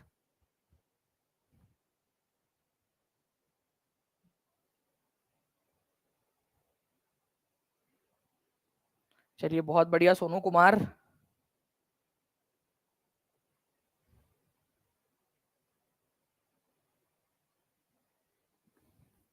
और देखिए यहाँ पर में अगर हम लोग बात करेंगे फ्रेंड्स, हमारे जो है इस पर्टिकुलर क्वेश्चन की जो मैंने आपसे पूछा, तो ट्रीटी ऑफ अलाहाबाद, अलाहाबाद की संधि साइन हुई थी बक्सर के युद्ध के बाद में 1765 के अंदर में। ठीक है, very good. Now friend next question, मुख्यमंत्री शुष्क बागबानी योजना के अंतर्गत कौन सी फसलें लक्षित है? मुख्यमंत्री ड्राई हॉर्टिकल्चर स्कीम। अब देखिए ड्राई हॉर्टिकल्चर है यहाँ पर में, ठीक है, ड्राई हॉर्टिकल्चर मतलब सूखे इलाकों के अंदर में हॉर्टिकल्चर। हॉर्टिकल्चर का मतलब क्या होता है, चलिए ये बताइए। अभी मैं थोड़ी देर पहले देख रहा था, जब मैं क्लास में आने के पहले बच्चे आपस में एक दूसरे से सवाल पूछ रहे थे। तो एक बच्चे ने पूछा हॉर्टिकल्चर जो है, कौन था वो हाथ ऊपर कर देगा यहाँ पर में, और जिन बच्चों ने आंसर किया था वो भी हाथ ऊपर कर देंगे वेट करते समय जब उन्होंने आंसर किया था। हॉर्टिकल्चर का मतलब क्या होता है उन्होंने लिखा था, तो हॉर्टिकल्चर का मतलब होता है बागबानी, फलों की खेती करना। तो फ्रूट से रिलेटेड है, फ्रूट्स की खेती। ठीक है, बागबानी का मतलब ही होता है फल फूल उगाना आप लोगों का। ठीक है, तो आंसर आप लोगों का हो जाएगा ऑप्शन नंबर सी। ठीक है, तो ड्राई हॉर्टिकल्चर स्कीम, इसके अंतर्गत क्या किया गया आप लोगों का, ये बोला गया है कि आप माइक्रो इरिगेशन का इस्तेमाल करो। माइक्रो इरिगेशन का मतलब क्या होता है? सबसे पहली बात तो इरिगेशन या सिंचाई क्या होती है? सिंचाई का मतलब होता है खेतों में पानी डालना। ठीक है, आप जब खेतों में पानी डालते हो ना, उसको इरिगेशन या सिंचाई कहते हैं। अब आप क्या करते हो, बहुत सारा पानी एक साथ डाल देते हो खेत में, कुछ पानी भाप बन के ऊपर उड़ जाता है, कुछ जो पानी जमीन में चला जाता है, कुछ जो जरूरत नहीं होती जड़ों को वो पानी और अंदर चला जाता है, पानी का वेस्टेज हो रहा है। माइक्रो इरिगेशन में क्या होता है, आप अलग अलग तरीके से जितना पानी रिक्वायर्ड है उतना दे रहे हो, वो स्प्रिंकलर के थ्रू देते हो, ठीक है, फवारे के थ्रू, वो ड्रिप इरिगेशन के थ्रू कि टिप टिप बरसा पानी जो है जड़ों के अंदर में, या फिर आप फॉगिंग करते हो एकदम इतना इतना जो है धीरे धीरे, इतने छोटे छोटे जो है बूंदों के अंदर में पानी डाला जाता है कि ऐसा फॉग फॉग टाइप का हो जाता है पूरा वहां खेत में। ठीक है, तो ये सब क्या है आप लोगों के माइक्रो इरिगेशन है। तो माइक्रो इरिगेशन सिस्टम का इस्तेमाल करके अगर आप बागबानी करोगे तो आपको जो है फ्रेंड्स क्या मिलेगा, हर हेक्टेयर के ऊपर में प्रति हेक्टेयर आप लोगों को 30,000 रुपए या फिर 50% ऑफ द कॉस्ट, जो भी आपका मटेरियल लगा है उसका कॉस्ट का 50%, जो भी मैक्सिमम हो। ठीक है, 30,000 रुपए पर हेक्टेयर तक का आप लोगों को कॉस्ट मिल सकता है। ठीक है, आप लोगों को उसके इंसेंटिव मिलेगा अगर आप पानी की बचत कर रहे हो, सरकार की मदद कर रहे हो ना एक तरीके से आप लोग। ठीक है, चलिए नेक्स्ट क्वेश्चन की तरफ में आगे बढ़ते हैं फ्रेंड्स आप लोगों के। Which of the following statement is true? ठीक है, आपको बताना है कौन सा वाला कथन सही है। फराजी आंदोलन, देखिए फ्रेंड्स फराजी आंदोलन जो है आप लोगों का, फराजी, फराजी जो है एक अरेबिक शब्द है जिसका मतलब होता है फर्ज, मतलब जो आपके ऊपर में फर्ज है, जो आपके ऊपर में ऑब्लिगेटरी है, जो आपका कर्तव्य धर्म है आपका, या आप लोगों के ऊपर में कंपलसरी है। ठीक है, फर्ज है, आपको करना चाहिए। ठीक है, तो फरेजी आंदोलन 1819 में हाजी शरीयतुल्लाह द्वारा शुरू किया गया था, ये बोलना है यहाँ पर में हाजी शरीयतुल्लाह। ठीक है, ये तो बिल्कुल सही है, हाजी शरीयतुल्लाह के द्वारा जो है फ्रेंड इसको शुरू किया गया था। ओके, फरेजी आंदोलन, फरेजी आंदोलन का उद्देश्य बंगाल के हिंदुओं को उनके कर्तव्यों का पालन करने के लिए प्रेरित करना था। तो क्या यहाँ पर हमें बंगाल के हिंदुओं को जो है फ्रेंड्स उनके कर्तव्यों का पालन करने के लिए प्रेरित करना था क्या? नहीं। ठीक है, यहाँ पर मैं जो बेसिकली सबसे पहले जो मुस्लिम थे उनको करना था, लेकिन बाद में ये किसानों का आंदोलन बन गया, फरैजी आंदोलन। पहले ये एक धार्मिक आंदोलन के रूप में शुरू हुआ, बट बाद में किसान आंदोलन बन गया, जिसके अंदर में यहाँ पर में उन्होंने जो किसान थे उन लोगों के हक की बात की। किसानों को जो है यहाँ पर मैं बोला कि आप लोग टैक्स मत दो। हिंदू मुस्लिम दोनों तरह के किसान थे उसमें, तो ये हिंदुओं के लिए था, ये गलत बात है। ठीक है, सबसे पहले मुस्लिम्स के लिए एक हुआ था। अहमद दूदू मियाँ फराजी आंदोलन के पहले नेता बने? नहीं, ये दूसरे नेता बने थे। दूदू मियाँ जो है ये इनके बेटे थे, हाजी शरीयतुल्लाह के बेटे थे वो। ठीक है, दूदू मियाँ, तो वो दूसरे नेता बने हाजी शरीयतुल्लाह के बाद में। तो ये दो गलत हो गई। ठीक है, आपके पहला वाला सही है, तो आपका आंसर ऑप्शन नंबर ए हो जाएगा, फराजी आंदोलन। अब देखो आपने सीखा क्या? आपने सीखा कि फराजी आंदोलन जो है फ्रेंड्स हाजी शरीयतुल्लाह ने शुरू किया था। ठीक है, कब शुरू किया था? 1819 में, बंगाल के इलाके के अंदर में, पूर्वी बंगाल के इलाके के अंदर में। ठीक है, उसके बाद में उनके बेटे दूदू मियाँ जो है वो उस आंदोलन के नेता बनते हैं। ओके, चलिए, तो ये आप लोगों ने थोड़ा सा याद रखना है, इंपॉर्टेंट पॉइंट है। फराजी आंदोलन पूछते हैं आप लोगों से। तो फराजी आंदोलन जो बंगाल के मुस्लिम थे उन लोगों में शुरू हुआ था, बाद में ये किसान आंदोलन बन गया आप लोगों का। ठीक है, हाजी शरीयतुल्लाह ने इसको शुरू किया था, दूदू मियाँ उनके बेटे थे, तो हाजी शरीयतुल्लाह की मृत्यु के बाद में दूदू मियाँ जो थे उन्होंने इस आंदोलन को आगे बढ़ाया। ठीक है, तो अहमद दूदू मियाँ कौन थे? हाजी शरीयतुल्लाह के बेटे थे। उन्होंने इस आंदोलन को आगे बढ़ाया और उन्होंने किसानों की मदद की। किसानों से कहा कि भाई पैसे मत दो, जमींदारों को टैक्स मत दो, ठीक है, जब तक कि वो आपकी बात ना माने। मुख्यमंत्री उद्यमी अनुदान योजना के तहत दिए जाने वाले ऋण पर कितने प्रतिशत सब्सिडी दी जाती है? उद्यमी योजना, ठीक है, मुख्यमंत्री उद्यमी योजना। ठीक है,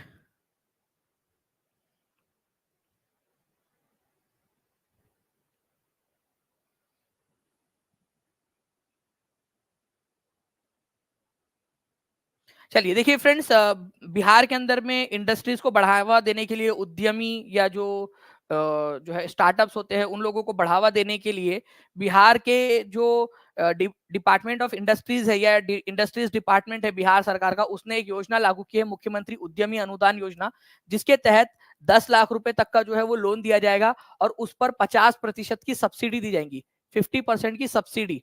ठीक है, तो सब्सिडी कितनी दी जाएंगी? 50% की। तो आंसर तो यहाँ पर में दिया नहीं, तो आंसर आपका हो जाएगा नन ऑफ द अबव।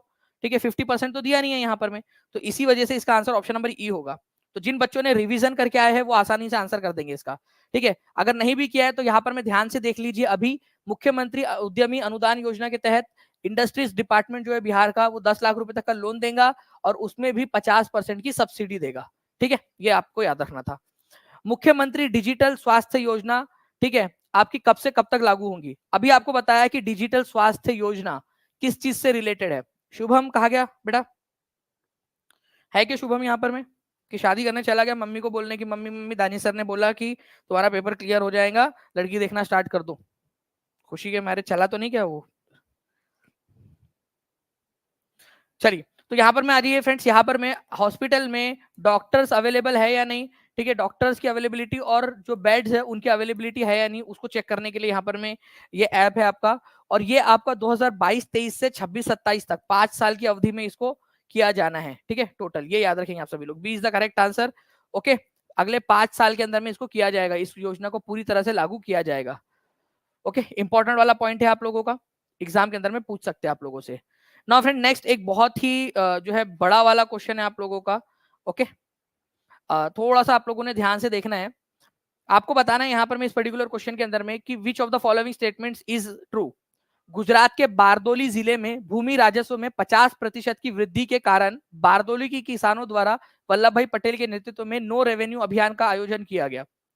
ठीक है, an enhancement of land revenue by 50% in the Bardoli district of Gujarat led to organize of no revenue campaign by Bardoli peasant। 50% की वृद्धि की गई थी क्या? बारदोली की एक महिला ने वल्लभ भाई पटेल को सरदार की उपाधि दी। ब्रिटिश सरकार के असफल प्रयासों के परिणाम स्वरूप जांच समिति ने निष्कर्ष निकाला कि उचित वृद्धि थी और इसे 10% तक कम कर दिया। ठीक है, बताइए उपरोक्त में से एक से अधिक, इनमें से कोई नहीं, आपसे सही वाला पूछा है। ओके, चलिए मैं आप लोगों को बताता हूँ फ्रेंड्स कि इसका बेसिकली क्या हुआ था। पूरा का पूरा जो सिस्टम है ना, मैं आपको एक बार बता देता हूँ, फिर देखिए एक्चुअली क्या हुआ था कि पहले जो है फ्रेंड्स 30% हाइक किया गया था, ना कि 50%। तो 30% हाइक की बात की गई थी। फिर किसानों ने किया आंदोलन, ठीक है। और किसानों के आंदोलन का नेतृत्व कौन कर रहे थे? सरदार वल्लभ भाई पटेल, बारदोली के अंदर में। बारदोली जो उस समय में जो है बॉम्बे प्रेसिडेंसी, बॉम्बे प्रांत में आता था। आज बारदोली गुजरात राज्य के अंदर में स्थित है। तो जब किसानों ने आंदोलन किया तो मैक्सवेल ब्रूमफील्ड, ठीक है, ये कमेटी बिठाई गई और इन्होंने बोला कि हाँ यार ये बात तो सही है कि 30% बहुत ज्यादा है, जो टैक्स बढ़ा दिया गया 30% बहुत ज्यादा है, उसको घटाकर उन्होंने 6.03% कर दिया, ठीक है। अब आप लोग देखिए यहाँ पर में इसका आंसर क्या होगा, ध्यान से समझिए। अगर गलत है कोई स्टेटमेंट तो उसको क्यों गलत है वो भी आप लोगों ने देखना है, गलत है तो क्यों गलत है। तो देखिए यहाँ पर में अगर हम लोग बात करेंगे फ्रेंड्स इस पर्टिकुलर क्वेश्चन की, तो गुजरात के बारदोली जिले में 50% नहीं, कितना परसेंट बढ़ाया गया था आप लोग बताइए। अभी अभी आपको मैंने इमेज में दिखाया कितना परसेंट बढ़ाया गया था, ठीक है। फिर जो है ब्रिटिश सरकार के असफल प्रयासों के कारण, ठीक है, जांच समिति ने निकाला कि उचित वृद्धि थी। उचित, पहली बात तो उन्होंने बोला उचित नहीं है, अनुचित है। और उन्होंने 10% तक कम नहीं किया, ये पूरा ही गलत है आपका सी वाला। उन्होंने जो है बोला कि यार ये अनुचित वृद्धि है और इसको 6.03% ही करना चाहिए, 30% बहुत ज्यादा है, ठीक है। तो तीसरा ये भी गलत है आपका, पहला गलत है और तीसरा गलत है। बारदोली की महिलाएं जो थी उन्होंने जो है फ्रेंड्स क्या किया था, सरदार की उपाधि दी थी इनको। तो आंसर इसका भी हो जाएगा। दो जो वल्लभ भाई पटेल थे उनको जो है सरदार की उपाधि यही से मिली थी। ओके, ये भी याद रखना आप लोगों ने। तो 30% की वृद्धि की गई थी जो अनुचित था। वल्लभ भाई पटेल के नेतृत्व में यहाँ पर में कैंपेन चलाया गया। बारदोली सत्याग्रह हुआ कौन से साल में था, यहां देखो और आंसर करो जल्दी से। बारदोली सत्याग्रह का ईयर कौन सा था, हर एक बच्चा आंसर कर देगा जल्दी जल्दी से, ठीक है। बताइए बारदोली सत्याग्रह का नेतृत्व किसने किया था और बारदोली सत्याग्रह कब हुआ था? पहले 30% बढ़ाने की बात की गई थी, बाद में जो है फ्रेंड्स कितना परसेंट पे ला दिया गया रेवेन्यू को, ये भी क्वेश्चन बन सकता है आप लोगों से, वो भी लिख दीजिए आप लोग सभी लोग। तो 1928 में बारदोली सत्याग्रह हुआ था और सरदार वल्लभ भाई पटेल के नेतृत्व में हुआ था। तो बारदोली की महिला जो थी उन्होंने ही फ्रेंड्स वल्लभ भाई पटेल को सरदार की उपाधि दी थी। निपुण बिहार योजना का प्राथमिक उद्देश्य क्या है? निपुण बिहार स्कीम, ठीक है। निपुण का मतलब भी होता है आपका कि किसी चीज के अंदर में आप लोगों को जो है बेहतर बनाना। ओके, चलिए जल्दी जल्दी से फ्रेंड जितने भी बच्चे देख रहे हैं लाइक एंड शेयर करते रहेंगे। और अभी तक जिन्होंने चैनल को सब्सक्राइब नहीं किया चैनल को सब्सक्राइब जरूर कर देंगे ताकि आगे में भी आप लोगों को ऐसे ही वीडियोस मिलते रहे। और जो लोग टीचिंग परीक्षा के प्रीमियम कोर्सेज के साथ में जुड़ना चाहते हैं, नीचे में नंबर चल रहा है फ्रेंड 7611101101 या 9697884444, उसके साथ में जुड़ सकते हो आप लोग, ठीक है।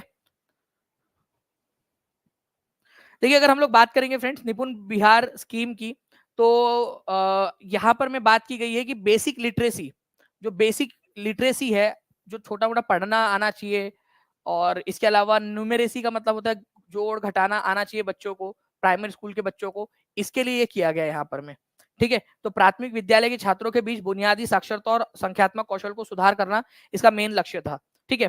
तो देखिए अप्रैल 2022 में इसको लॉन्च किया गया था, उस समय के जो शिक्षा मंत्री थे चंद्रशेखर जी, उनके द्वारा, उस समय के, ठीक है। पहले इसका मकसद था पहली से तीसरी तक के बच्चों को जो है बेसिक न्यूमेरेसी और लिटरेसी सिखाना। फिर बाद में इसको बढ़ाकर पहली से पांचवी तक कर दिया गया है, ठीक है, फर्स्ट से फिफ्थ तक। तो अभी जो है योजना पहली से पांचवी तक के बच्चों के लिए लागू है, ये याद रखना है, पहली से पांचवी तक के लिए। ओके, तो अगर आपसे पूछा जाए कि निपुण बिहार स्कीम के तहत कौन सी क्लास से कौन सी क्लास तक के बच्चों के लिए जो है इसका आयोजन किया गया है, तो पहली से पांचवी तक के लिए। 18वें नंबर का क्वेश्चन देखिए फ्रेंड्स, यहाँ पर मैं आपको बताना है कि permanent settlement is also known as sunset law. स्थायी बंदोबस्त को सूर्यास्त कानून के रूप में भी जाना जाता था। और ये आप कानून किसको कहते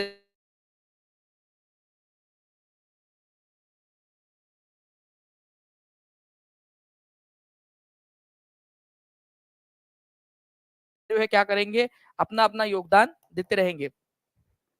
देखिए परमानेंट सेटलमेंट जो है आप लोगों का, उसको सूर्यास्त कानून कहते थे, क्योंकि जिस दिन आपको डेट दी गई है उस दिन के सूर्यास्त तक जमींदारों को पैसा लाकर दे देना था अंग्रेजों को, क्योंकि जमींदारों की जिम्मेदारी थी टैक्स वसूल करके लाकर देने की। तो परमानेंट सेटलमेंट को ही कहा जाता था सूर्यास्त कानून। परमानेंट सेटलमेंट को लॉर्ड कॉर्नवालिस ने लागू किया था, बिल्कुल सही बात है। आपको ईयर भी बता देता हूँ, 1793 के अंदर में, ठीक है। Permanent settlement of 1793 deal with land revenue. स्थायी बंदोबस्त भू राजस्व से संबंधित था। भू राजस्व मतलब जमीन के ऊपर में जो टैक्स लिया जाता है उससे संबंधित था। तीसरा वाला भी सही है, करेक्ट पूछा है आपसे, तो ऑल ऑफ दी अबव। ठीक है, सारे के सारे जो है यहाँ पर में सही है, ए बी सी डी सारे सही है यहाँ पर में। तो आंसर क्या हो जाएगा आप लोगों का? आंसर हो जाएगा फ्रेंड्स आपका ऑप्शन नंबर डी। ठीक है, कुछ लोग बोल रहे हैं बफरिंग हो रही है, तो एक बार कंफर्म कर देंगे कि क्या आप लोगों की तरफ में बफरिंग हो रही है सच में? चलिए एक बार मैं इसको रिफ्रेश करने की कोशिश करता हूँ। मोस्ट प्रोबेबली जो है फ्रेंड थोड़ा सा फ्लक्चुएशन आया होगा, बट होपफुली ये ठीक हो जाएगा। ठीक है, जस्ट अ सेकेंड, मैं इसको रिफ्रेश कर रहा हूँ।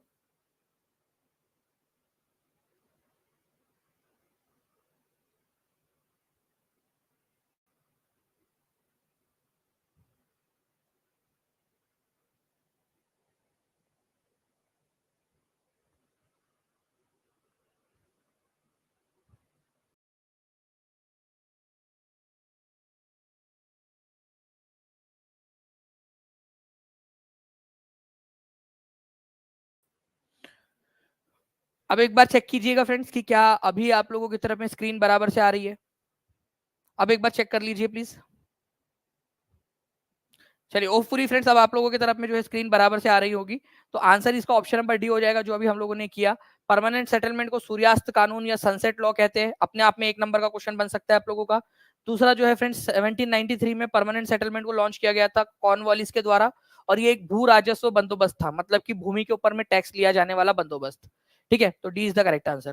ठीक है, तो यहाँ पर मैं आप देख सकते हो जो हम लोगों ने पढ़ा था वो स्लाइड, परमानेंट सेटलमेंट को सनसेट लॉ सूर्यास्त कानून कहा जाता है। आप लोगों को मैंने लिख के भी बताया था कि सूर्यास्त कानून किसको कहते हैं। पेड क्लास की पीपीटी परमानेंट सेटलमेंट को ही सनसेट लॉ या सूर्यास्त कानून के नाम से जानते हैं। तो ये आप लोगों का इंपॉर्टेंट वाला पॉइंट है, जो जो इंपॉर्टेंट होती है हर चीज आप लोगों को बता देता हूं मैं।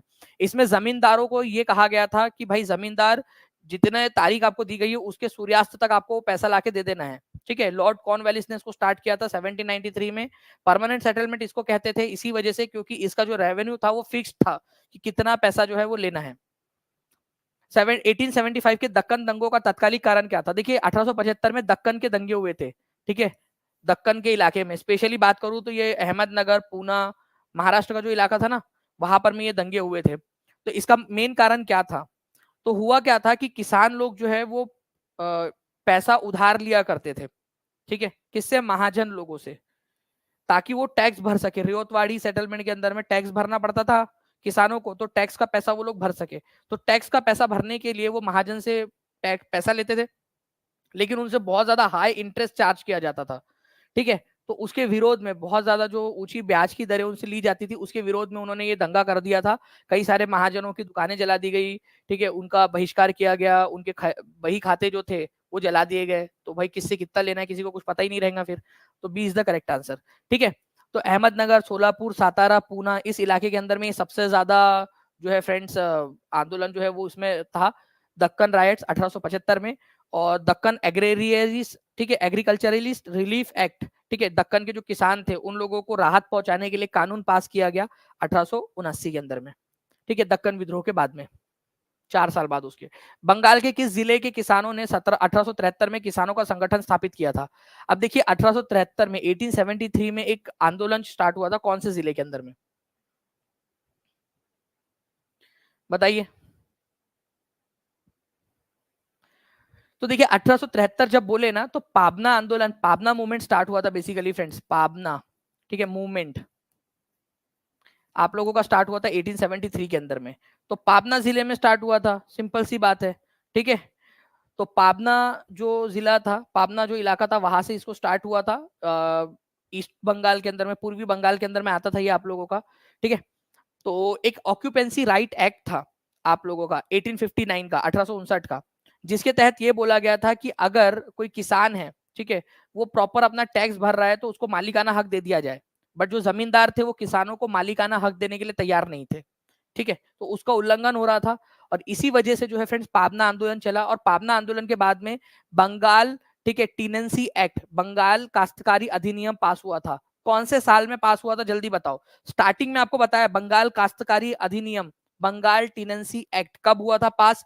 इसी आंदोलन की वजह से हुआ था, ये बताना है आप लोगों ने। ठीक है, चलिए आप लोगों को एक हिंट भी दे देता हूँ फ्रेंड्स कि 12 साल के बाद में जो है वो हुआ था। अब बता दीजिए कब हुआ था एक्ट पास हो, बंगाल टीनेंसी एक्ट।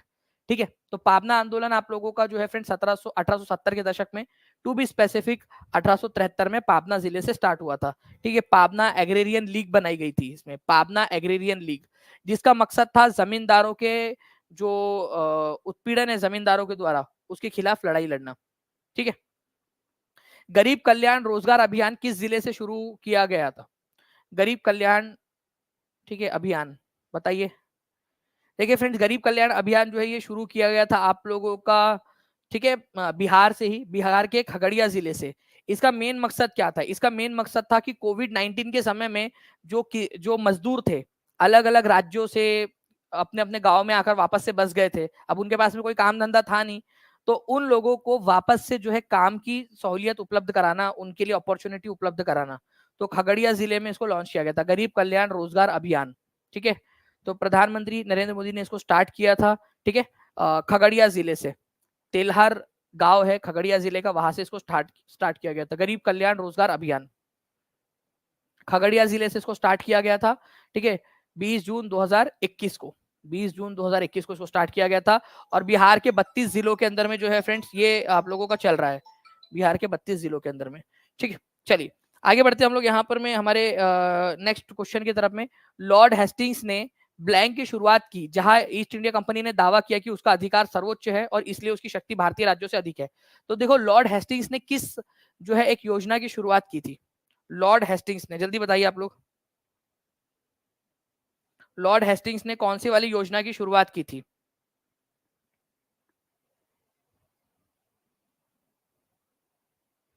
देखिए अगर मैं बात करूं फ्रेंड्स लॉर्ड हेस्टिंग्स की, तो लॉर्ड हेस्टिंग्स ने, ठीक है, पॉलिसी ऑफ पैरामाउंटेसी शुरू किया था।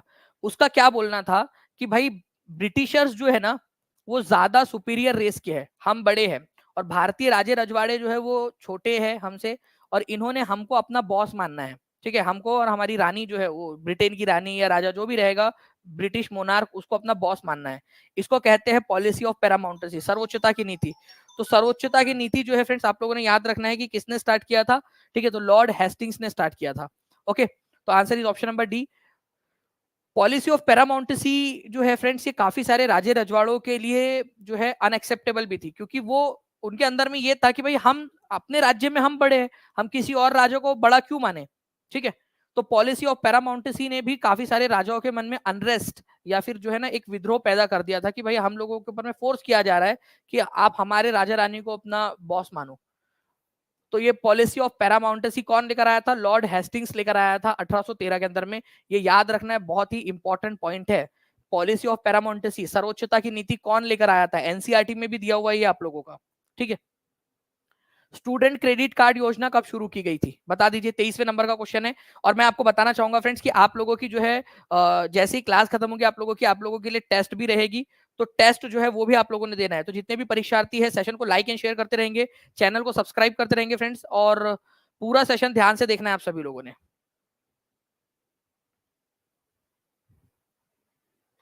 बताइए इस पर्टिकुलर क्वेश्चन का आंसर क्या होगा आप लोगों का? तो स्टूडेंट क्रेडिट कार्ड योजना कब शुरू की गई थी, जिसके अंदर में कितने लाख रुपए तक का जो है क्रेडिट दिया जाएगा बच्चों को पढ़ाई करने के लिए? तो 4 लाख रुपए तक का जो है क्रेडिट दिया जाएगा। और ये शुरू किया गया था 2 अक्टूबर 2016 को, 2 अक्टूबर 2016 को इसको लॉन्च किया गया था। ये भी एक इंपॉर्टेंट वाला पॉइंट है आप लोगों का। ठीक है। तो B is the correct answer. ठीक है। तो 2 अक्टूबर 2016 को इसको लॉन्च किया गया था। और इसमें कितने लाख रुपए तक का लोन दिया जाएगा? 4 लाख रुपए तक का। जो भी 12वीं क्लास हो चुके बच्चे उन लोगों के लिए है। ठीक है। इकोनॉमिकली वीकर क्लास से अगर बिलोंग करते हैं, वो गरीब बच्चे हैं, तो उन लोगों को 4 लाख रुपए तक का लोन दिया जाएगा, ताकि वो अपना हायर एजुकेशन या टेक्निकल कोर्स जो है वो पूरा कर सके। ठीक है। तो पढ़ाई करने के लिए इनको लोन दिया जाएगा, student credit card scheme. Next जो है क्वेश्चन फ्रेंड्स आपका, बताइए आप लोग की आपको रियोतवारी सेटलमेंट के बारे में या रियोतवारी सिस्टम जो है उसके बारे में बात की जा रही है। रियोत का मतलब क्या होता है, ये कोई बता सकता है मुझे? रियोत का मतलब क्या होता है? ठीक है। तो रियोत का मतलब क्या होता है ये बता देंगे जल्दी जल्दी से सभी लोग, जितने भी लोग जुड़े हुए जल्दी बता दीजिए रियोत का मतलब क्या होता है आप लोगों का? रियोत का मतलब बता देंगे जल्दी जल्दी से आप सभी लोग।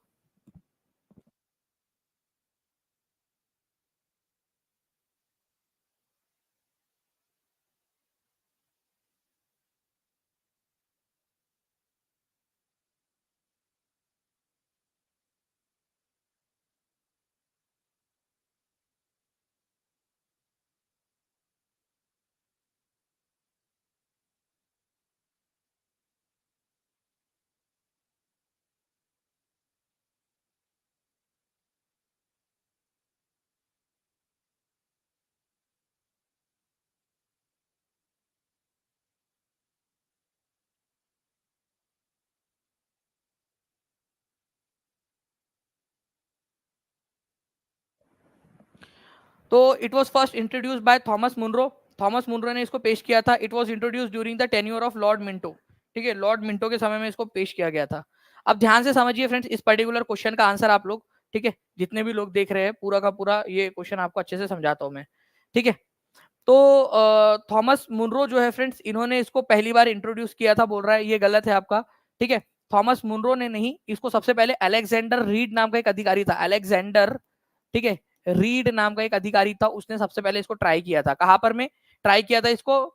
जो मैसूर का, टीपू सुल्तान का जो मैसूर का इलाका था ना, मैसूर, वहां पर में इसको ट्राई किया था टीपू सुल्तान के इलाके को जीतने के बाद में। तो सबसे पहले इंट्रोड्यूस थॉमस मुनरो ने नहीं किया था उसको, सबसे पहले जो इंट्रोड्यूस है फ्रेंड्स, ये किसने किया था आप लोगों का? अलेक्जेंडर रीड ने किया था। पहली बात तो ये आप लोगों का जो है वो हो जाएगा आपका। ठीक है, दूसरी चीज, इसको लॉर्ड मिंटो के कार्यकाल के अंदर में शुरू किया गया था, ये बोल रहे हैं आप लोगों का।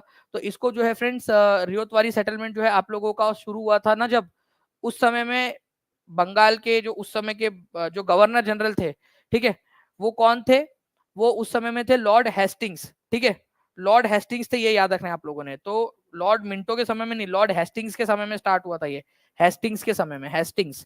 ठीक है, इसी वजह से इसका आंसर जो है फ्रेंड्स आप लोगों से जो करेक्ट वाला पूछा है, तो आंसर डी होना चाहिए यहाँ पर में, नाइदर नॉर, ना कि बी। ठीक है, क्योंकि सबसे पहले इसको अगर यहाँ बोला जाए कि सबसे पहले इंट्रोड्यूस किसने किया था, तो वो अलेक्जेंडर रीड ने किया था। अलेक्जेंडर अलेक्जेंडर रीड नाम का एक अधिकारी था, एनसीईआरटी में दिया हुआ है ये पॉइंट, इसी वजह से बता रहा हूँ आप लोगों को। अलेक्जेंडर रीड ने ट्राई किया था सबसे पहले। ठीक है, थॉमस मुनरो ने स्टार्ट किया था उसको मद्रास प्रेसिडेंसी के अंदर में, पूरे मद्रास प्रेसिडेंसी में, लेकिन अलेक्जेंडर रीड जो था उसने उसको सबसे पहले ट्राई किया था। ओके, तो डी आंसर हो जाएगा आप लोगों का, इसको याद रखना है। थॉमस मुनरो जो है फ्रेंड्स, उसने मद्रास प्रेसिडेंसी में उसको इंट्रोड्यूस किया था। ठीक है, मद्रास प्रेसिडेंसी में, वो अलग चीज है आप लोगों की। इसको मुनरो सिस्टम क्यों कहते हैं? क्योंकि थॉमस मुनरो ने मद्रास प्रेसिडेंसी में उसको लगाया था पूरा। निम्नलिखित में से कौन फरवरी 1918 में यूपी किसान सभा के गठन से जुड़ा था? यूपी किसान सभा, बताइए जल्दी से। यूपी किसान सभा,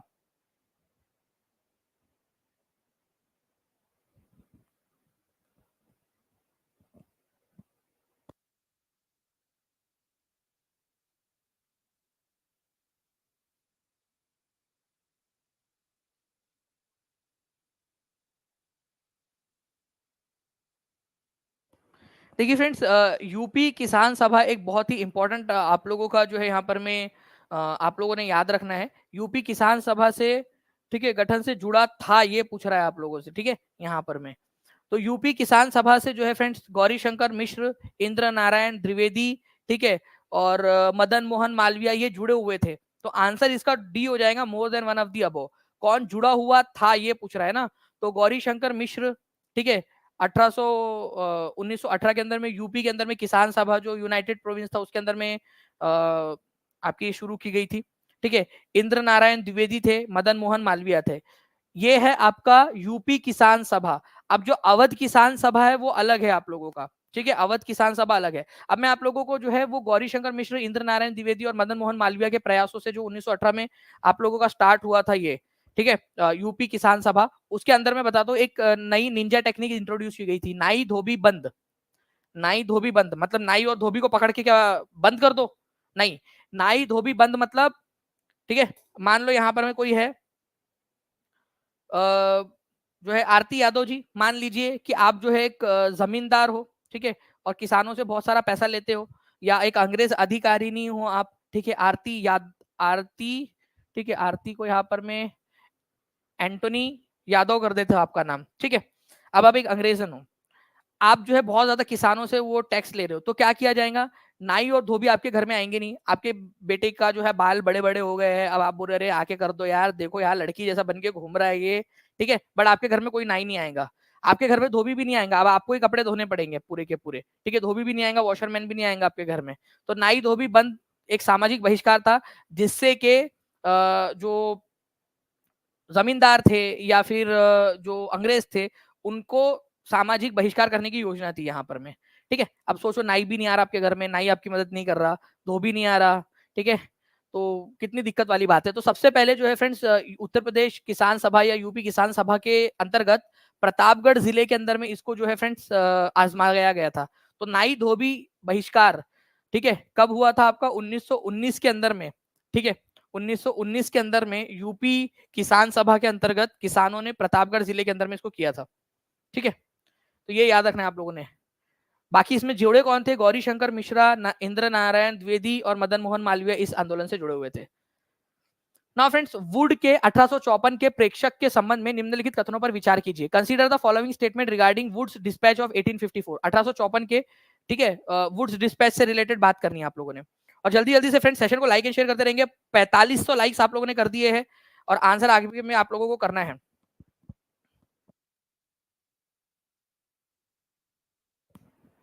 वुड के 1854 के प्रेक्षण के संबंध में वुड्स डिस्पैच, इसने उच्च अध्ययन के लिए शिक्षा के माध्यम के रूप में अंग्रेजी की सिफारिश की कि उच्च माध्यम, देखो उच्च अध्ययन के लिए, हायर एजुकेशन के, प्राइमरी एजुकेशन के अंदर में वर्नाकुलर लैंग्वेज जो आपकी स्थानीय भाषा है, लेकिन उच्च अध्ययन के लिए जब हायर एजुकेशन करोगे तो अंग्रेजी की सिफारिश की। इसने महिला शिक्षा और व्यावसायिक प्रशिक्षण पर जोर दिया, ये भी बिल्कुल सही है फ्रेंड्स। ठीक है, महिला शिक्षा के ऊपर में भी बल दिया गया, वुड्स भैया की जय। ठीक है, उन्होंने एटलीस्ट महिला शिक्षा के ऊपर में बल दिया। Recommended English as the medium of instruction for higher studies, और महिला एजुकेशन पर बल दिया। तो दोनों के दोनों यहाँ पर में सही है। करेक्ट वाला पूछा था आप लोगों से, तो C is the correct answer. Wood's despatch कब आया था? 1854 के अंदर में। उस समय में भारत का वायसराय कौन था, ये बताइए आप लोग। जल्दी जल्दी से फ्रेंड्स आंसर करते रहेंगे सभी लोग कमेंट के अंदर में। वुड्स डिस्पैच जो है आपको बताना है कि भारत के अंदर में जब आया था उस समय भारत का वायसराय कौन था? तो उस समय में वायसराय तो था नहीं, गवर्नर जनरल था डल हाउसी। ठीक है, डल हाउसी जो है फ्रेंड्स, ये याद रखना आप लोगों ने, भारत का वायसराय था उस समय, गवर्नर जनरल था। नेक्स्ट क्वेश्चन की तरफ में आगे बढ़ते हैं। लॉर्ड चैम्सफोर्ड के कार्यकाल में कौन सी घटनाएं घटित हुई थी? ठीक है, लॉर्ड चैम्सफोर्ड के कार्यकाल में कौन सी घटनाएं घटित हुई? चैम्सफोर्ड, देखिए लॉर्ड चैम्सफोर्ड जो है फ्रेंड्स, ये आप लोगों का, ये वह व्यक्ति है जिसके समय में सबसे ज्यादा भसड़ मची। ठीक है, तो लॉर्ड चैम्सफोर्ड, भसड़ वाले भैया, इनका नाम अपन रख देते हैं। ठीक है, क्या हुआ? गवर्नमेंट ऑफ इंडिया एक्ट आया था 1919 वाला, बिल्कुल सही बात है, government of India act 1919। Lucknow समझौता जो हुआ था 1916 में, इन्हीं के समय काल के अंदर में हुआ था, 1916 में। ठीक है, नॉन कॉपरेशन मूवमेंट जो लॉन्च हुआ आपका 1920 में, इन्हीं के समय में हुआ था। ठीक है, और भसड़ मचाई थी। चैम्सफोर्ड भैया रुको, तुम्हारे बारे में ना बच्चों को और बताता हूं मैं। ठीक है, तुमने रॉलेट एक्ट लेकर आए थे। ठीक है, रॉलेट रॉलेट एक्ट लेकर आए थे तुमने, तुम्हारे ही समय काल के अंदर में रॉलेट सत्याग्रह हुआ था। रॉलेट सत्याग्रह हुआ, रॉलेट सत्याग्रह हुआ था। रुको जरा सबर करो और बताता हूँ तुम्हारे बारे में। तुम्हारे समय काल के अंदर में ही जालियन वाला बाग हत्याकांड हुआ था, जालियन वाला बाग हत्याकांड हुआ था तुम्हारी समय काल के अंदर में। तो लॉर्ड चैम्सफोर्ड, भसड़ वाले भैया। ठीक है, तो आंसर यहाँ पर में more than one of the above हो जाएगा आपका। ठीक है,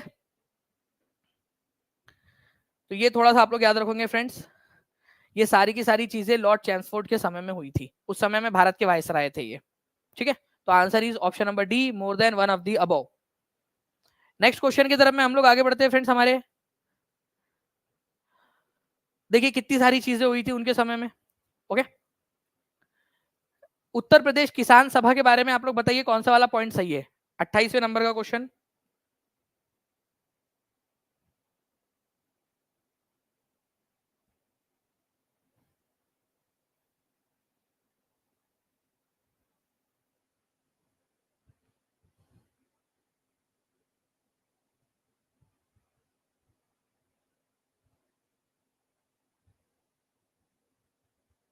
ठीक है, यूपीएससी लाइव जी बिल्कुल। और फ्रेंड्स मैं एक बात बताना चाहूंगा यहाँ पर, मैं यूपीएससी का जो पेपर आया था, एक बच्चे ने स्क्रीनशॉट भेजा था।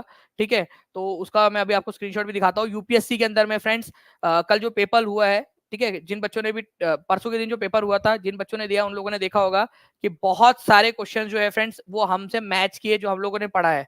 ठीक है, तो मतलब आप समझिए, आप लोग यूपीएससी लेवल के पढ़ाई कर रहे हो। ठीक है, आईएएस ओएस बन जाओगे आप लोग कल जाके। उत्तर प्रदेश किसान सभा, उत्तर प्रदेश किसान सभा वाज फॉर्मड इन फरवरी 1918 में स्टार्ट हुई थी। ठीक है, नाई धोबी बंद, ठीक है, ये आपका प्रतापगढ़ जिले के अंदर में पहली बार आयोजित हुआ था ये आप लोगों का। ठीक है, तो बताइए इसमें से आंसर क्या हो जाएगा आपका। तो दोनों के दोनों, बी एंड बोथ 1 एंड 2। ठीक है, तो आंसर हो जाएगा both 1 and 2 is the correct answer आप लोगों का। ठीक है, बोथ 1 एंड 2। ठीक है, ओनली 1 और ओनली 2 बोला है ना, इस वजह से more than one of the above नहीं लगा सकते अपन, क्योंकि यहाँ ओनली ओनली बोला है, इस वजह से। इस तरीके का अगर क्वेश्चन आता है ना, तो याद रखना कि जब ओनली शब्द आ जाए तो गलत हो गया, क्योंकि उसने ओनली बोला इसलिए गलत है, ओनली बोला इसलिए गलत है। आंसर इसका भी होगा, और more than one of the वो इसलिए नहीं हो सकता क्योंकि ओनली बोला था उसने। 4800 बच्चा जुड़ चुका है फ्रेंड, जल्दी से आप लोग लाइक एंड शेयर करते रहेंगे तो हम लोग जो है हमारे टारगेट तक पहुंच जाएंगे। तो नाई धोबी बंद जो है प्रतापगढ़ जिले के अंदर में जो है फ्रेंड्स हुआ था फरवरी 1918 में। उत्तर प्रदेश किसान सभा या यूपी किसान सभा इसको कहते हैं, ये स्टार्ट किया गया था आपका, ठीक है, आपके गौरी शंकर मिश्र, इंद्र नारायण द्विवेदी और मदन मोहन मालवीय के प्रयासों से। ठीक है, अब देखिए फ्रेंड्स आप लोगों को बता दूं मैं यहाँ पर मैं, ठीक है, एक बच्चे का आया कि क्वेरी नहीं है, मतलब उसका मैसेज आया, ठीक है, व्हाट्सएप के ऊपर में हमारी टीम को, सर से ये पढ़े थे क्लास में और ये क्वेश्चन कल यूपीएससी में आया था, इसी वजह से सेंड किया है सर मैंने। ठीक है, यूनेस्को वाला क्वेश्चन, भाई यूनेस्को वाला कराया था कि नहीं कराया था आपको? उपयुक्त में से कितनी संपत्तियों को वर्ष 2023 में शामिल किया गया? तो देखिए यहाँ पर मैं शांति निकेतन, ठीक है, शांति निकेतन को किया गया आपका, ठीक है, शांति निकेतन याद करो, बताया आपको कि 2 जो है यूनेस्को वर्ल्ड हेरिटेज शामिल की गई थी। पेड क्लास के अंदर में यूनेस्को वाली साइट के अंदर में पढ़ा कि नहीं पढ़ा है? जितने भी बच्चे पेड वाले हाथ ऊपर करके बता देंगे पढ़ाया था कि नहीं पढ़ाया था आप लोगों को मैंने। और भी बहुत सारे क्वेश्चन है, अगर टीम के पास में क्वेश्चन होंगे प्लीज अगर लगा देंगे।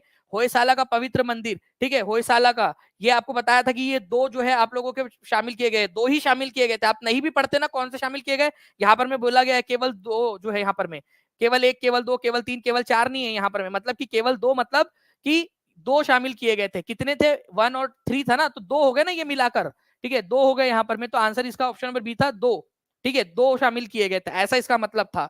ये एक ट्रिकी क्वेश्चन था आप लोगों का जो आप लोगों ने किया यहाँ पर में, और ये बच्चे ने मैसेज सेंड करके बताया है यहाँ पर में, ठीक है, पढ़ाया था हमने, और ये यूपीएससी के अंदर में आया क्वेश्चन आप लोगों का। ओके, मैं टीम से रिक्वेस्ट करूंगा कि अगर पॉसिबल हो तो क्वेश्चन भी लगा दिया जाए ताकि बच्चों को, और ये हमने पेड क्लास में पढ़ा हुआ है। भारत की राजधानी 1911-12 में वायसराय किसके समय काल के अंदर में कोलकाता से दिल्ली स्थानांतरित कर दी गई थी?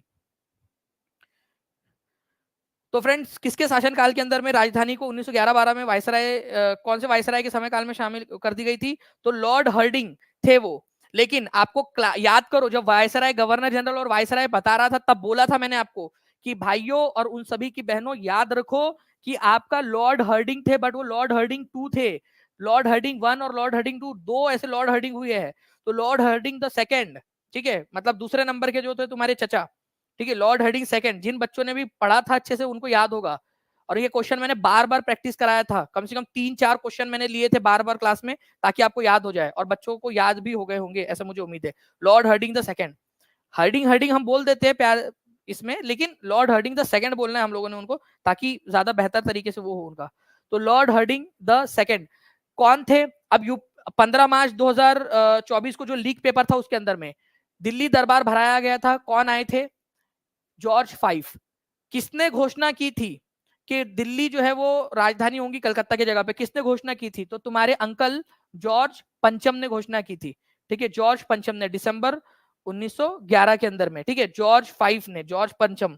ये क्वेश्चन आया था आप लोगों का 15 मार्च को लीक वाले पेपर में, तो ऐसे आप लोगों ने याद रखना है, और पढ़ा हुआ क्वेश्चन था ये हमारा। Muslim League was form during the tenure of, Muslim League जब गठन हुई उस समय में भारत का वायसराय कौन था? ठीक है, अब ये भी एक इंटरेस्टिंग सा क्वेश्चन है आप लोगों का, ठीक है। अब आप लोगों को पढ़ाते समय, ठीक है, सारे के सारे बताया मैंने आपको कि भाई एक ही नाम के कई सारे जो है वायसराय हुए हमारे भारत के अंदर में।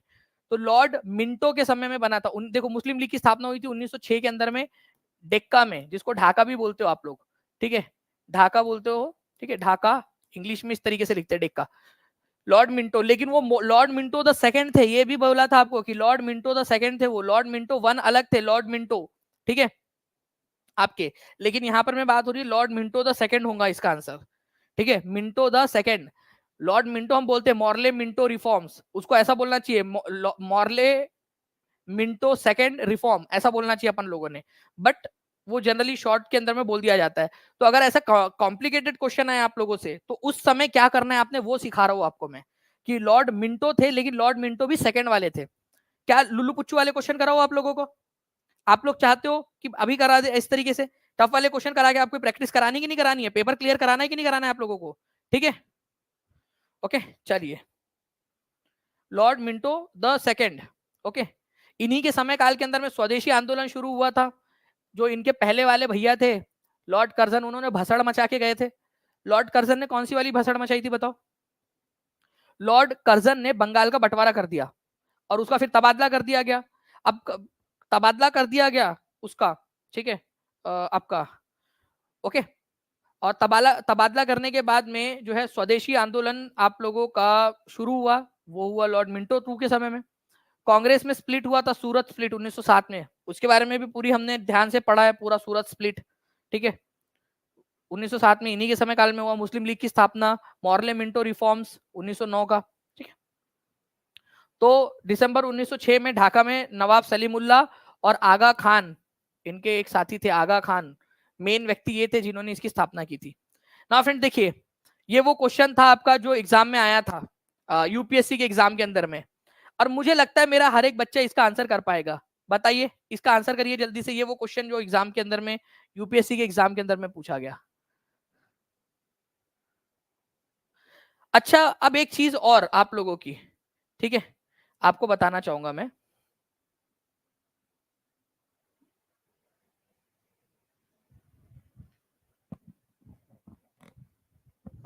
बताइए जल्दी जल्दी से।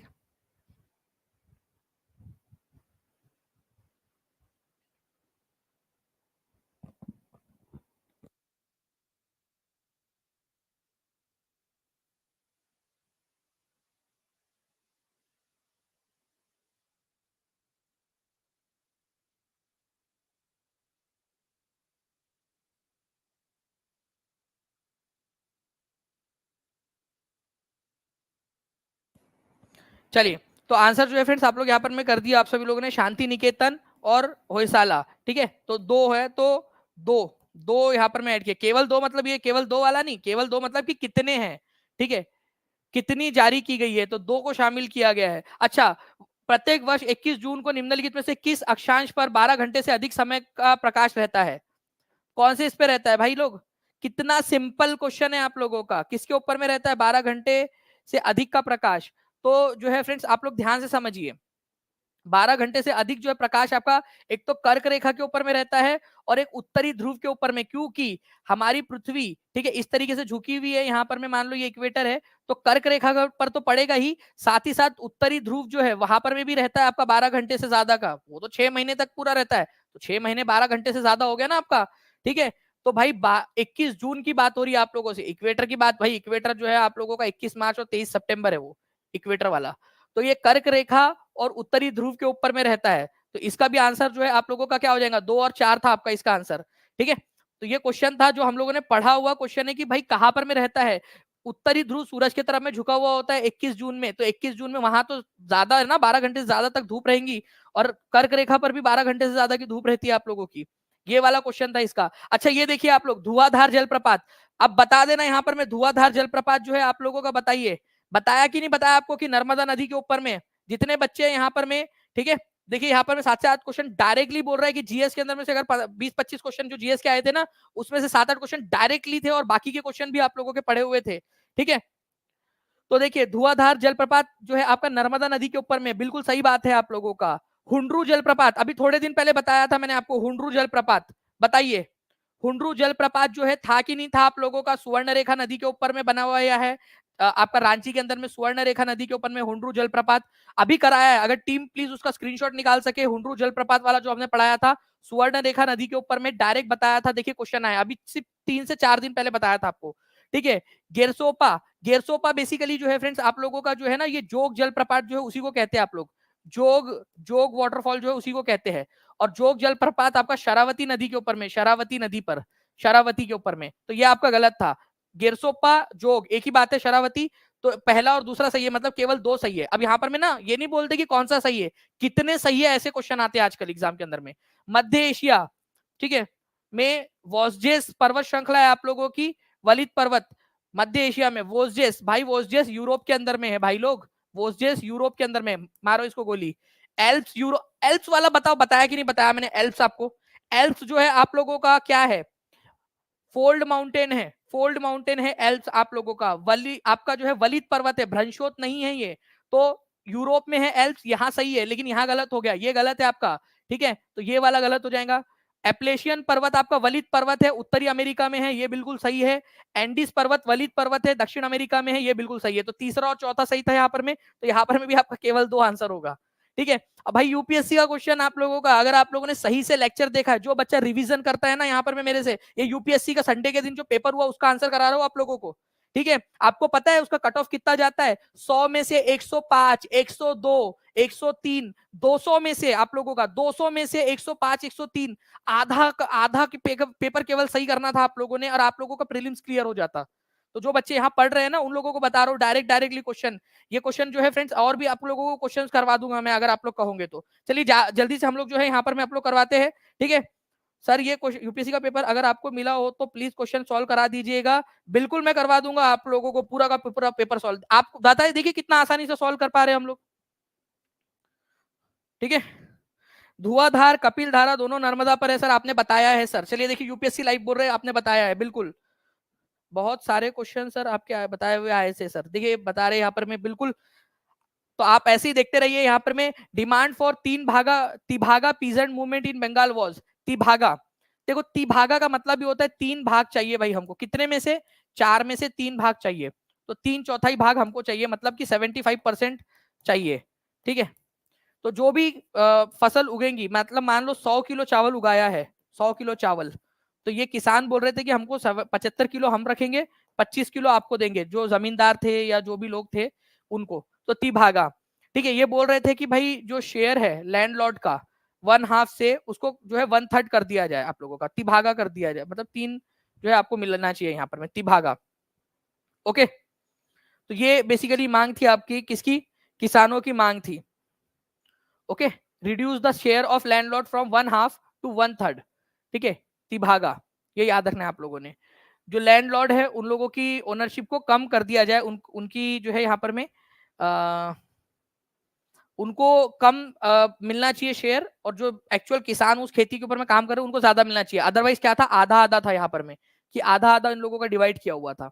तो तिभागा सिस्टम के अंदर में उन लोगों का अलग अलग करने की यहाँ पर में योजना बनाई गई थी, कि भाई हम लोगों को क्या चाहिए, हम लोगों को जो है 1/3 जो है यहाँ पर में आप रखो, बाकी 2/3 जो है हम लोग क्या करेंगे, किसान लोग रखेंगे यहाँ पर में। ये इस तरीके की मांग थी, तो ए इज द करेक्ट आंसर आप लोगों का, ठीक है। इसकी रिकमेंडेशन फ्लॉड कमीशन बनाया गया था इस डिमांड को लेकर, फ्लॉड कमीशन, ठीक है।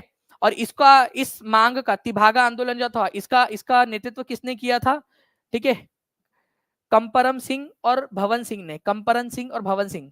ऑल इंडिया किसान सभा जो थी सीपीआई की, उसने इसका समर्थन किया था, ऑल इंडिया किसान सभा ने, ठीक है।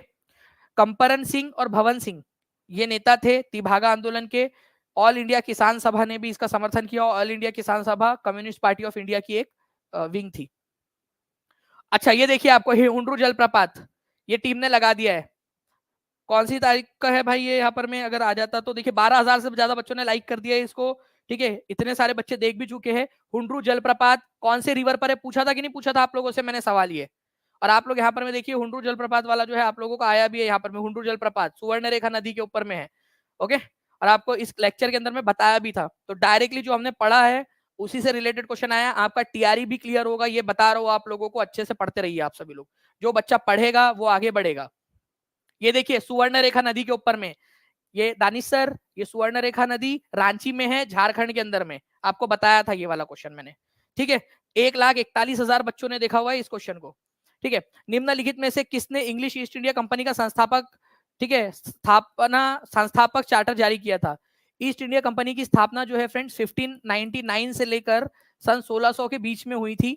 सन 1600 में दिसंबर के महीने में, ठीक है, ये जाते हैं क्वीन एलिजाबेथ वन के पास, एलिजाबेथ वन के पास दादी अम्मा के पास में जाते हैं और बोलते हैं दादी अम्मा एक नया नया काम धंधा शुरू किया है, थोड़ा आशीर्वाद दो, पाए लगू, ठीक है। उसने भी बोलेंगी जाओ जुग जुग जियो, फूतो फलो, दूधो नाओ फूतो फलो।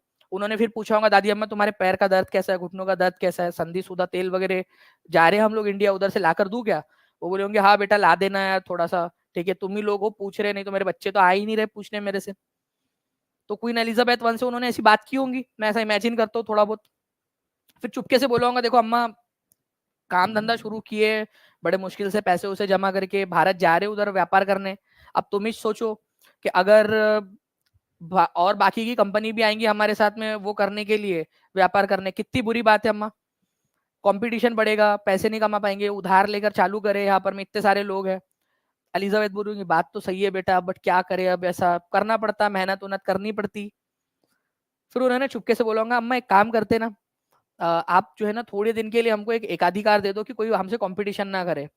फिर वो एलिजाबेथ सोच रही होंगी, यार ये तो बड़े चालू निकले, पहले आए हालचाल पूछे, ठीक है, और आप बोल रहे कि मेरे को चार्टर दे दो, एकाधिकार दे दो, मोनोपोली दे दो, ठीक है।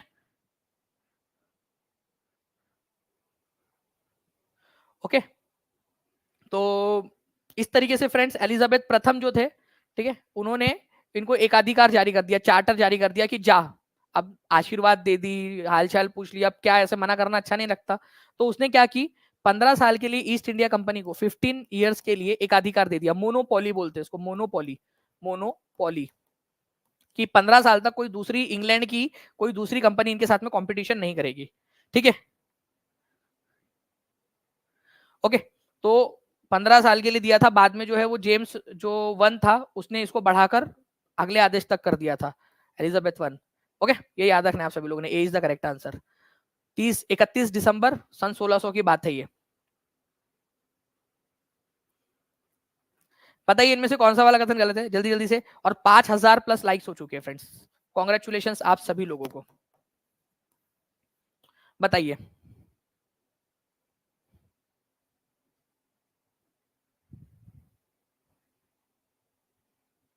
ऐप पर टेस्ट होगा अभी आप लोगों का, सभी लोगों ने जुड़े रहना है, अच्छे से देखते रहिए आप सभी लोग, ठीक है। ऐप पर टेस्ट होने वाला है अभी थोड़ी देर के अंदर में आप लोगों की। एक बार एसएससी में पूछा गया था कि अकबर के समकालीन ब्रिटेन का शासक कौन था, अरे वही थी। देखो, इस क्वेश्चन का आंसर करो, फिर मैं इस बच्चे का समर चौहान का आंसर करता हूँ। समर चौहान ने बहुत अच्छा क्वेश्चन उठाया, मैं बताता हूँ, ठीक है। Governor general of Bengal become the governor general of India by charter act 1833, सही बात है, बंगाल का गवर्नर जनरल जो था वही Bengal governor general of India बन गया, और विलियम बेंटिक जो है पहले गवर्नर जनरल ऑफ इंडिया बने थे। तो बोथ 1 and 2 आर ट्रू, ठीक है। आप लोगों का, बट आप लोगों से यहाँ पर मैं इनकरेक्ट पूछा है, तो आंसर इसका नाइदर 1 नाइदर 2 हो जाएगा। तो डी कितने लोगों ने आंसर लगाया था बताइए, जल्दी जल्दी से डी आंसर लगाने वाले। चलिए, प्रीतम प्रभात जी बहुत बहुत शुक्रिया। देखिए, तो आंसर जो है फ्रेंड्स यहाँ पर मैं इनकरेक्ट पूछा था, इसलिए नाइदर नॉर होगा आप लोगों का। ओके, इनकरेक्ट पूछा आपसे। अब बात करते हैं हम लोग यहाँ पर में जो भाई ने पूछा है सवाल कि अकबर के समकालीन कौन था। तो देखो, अकबर जो है फ्रेंड्स, ठीक है, ब्रिटेन का शासक कौन था, तो एलिजाबेथ वन थी, एलिजाबेथ वन, ठीक है, ये थी, ये याद रखना है आप लोगों ने, समकालीन। अकबर जो है वो 16, एलिजाबेथ जो है वो 1603 में चली गई हमको दुनिया में अकेली छोड़कर, ठीक है। वैसे मैं आया नहीं था उस समय में, तो मेरे को अकेली छोड़कर कैसे जाएंगे, बट ठीक है, कोई बात नहीं, ठीक है, छोड़कर चली गई हमको। अब जो है उसके बाद में अकबर भी चले गए 1605 में हम लोगों को छोड़ के, ठीक है। दोनों समकालीन थे। कई बार मैं इमेजिन करता हूँ कि बेचारा अकबर सोच रहा होगा, यार देखा तो कभी था नहीं उस समय, कैमरा वैमरा तो था नहीं, एलिजाबेथ वन, ठीक है, कैसी दिखती होंगी एलिजाबेथ वन। फिर वो जब चली गई तो उन्होंने सोचा होगा, यार मेरी मिलने की इच्छा तो अधूरी रह गई एलिजाबेथ वन से, ठीक है, इस दर्द में दुख में, ठीक है, टेंशन ले लिया अकबर ने कि यार मैं भी जाऊंगा घर के ऊपर में, क्या पता अगर ऊपर में नर्क स्वर्ग होता होगा तो उधर में मुलाकात हो जाएगी, ठीक है, किसी रोज तुमसे मुलाकात होगी। तो अकबर भी 1605 में चले गए। बस मैं आपको कॉमेडी वे में याद करवा रहा हूँ कि भाई कब हुआ था ये चीजें, ठीक है। एलिजाबेथ के बाद में जो है फ्रेंड्स जेम्स वन जो है वो शासक बनता है, जेम्स वन। और इधर में अकबर की मृत्यु के बाद में जो है जहांगीर, जहांगीर जो है वो शासक बनता है। ओके, तो ये याद रखना है आप लोगों ने, ठीक है। प्रिपरेशन कर रहा हूँ सर, एक्सेप्ट करंट अफेयर्स मैंने ऑप्शन एलिमिनेट से 21 क्वेश्चन कर दिए यूपीएससी का, ऑल थैंक्स टू यू। देखिए, आशीष यादव बोल रहे हैं कि 21 क्वेश्चन जो है उन्होंने सिर्फ हमारे लेक्चर्स को देखकर किए, लेक्चर में से यूपीएससी में, और यूपीएससी में एक क्वेश्चन 2 नंबर का होता है, ये याद रखना है आप लोगों ने, ठीक है। तो 42, और कट ऑफ जो है आप लोगों का 100, 102, 103, बस इतना ही जाता है 200 में से। अखिल भारतीय किसान सभा के संदर्भ में बताइए कौन सी वाली बात सही है।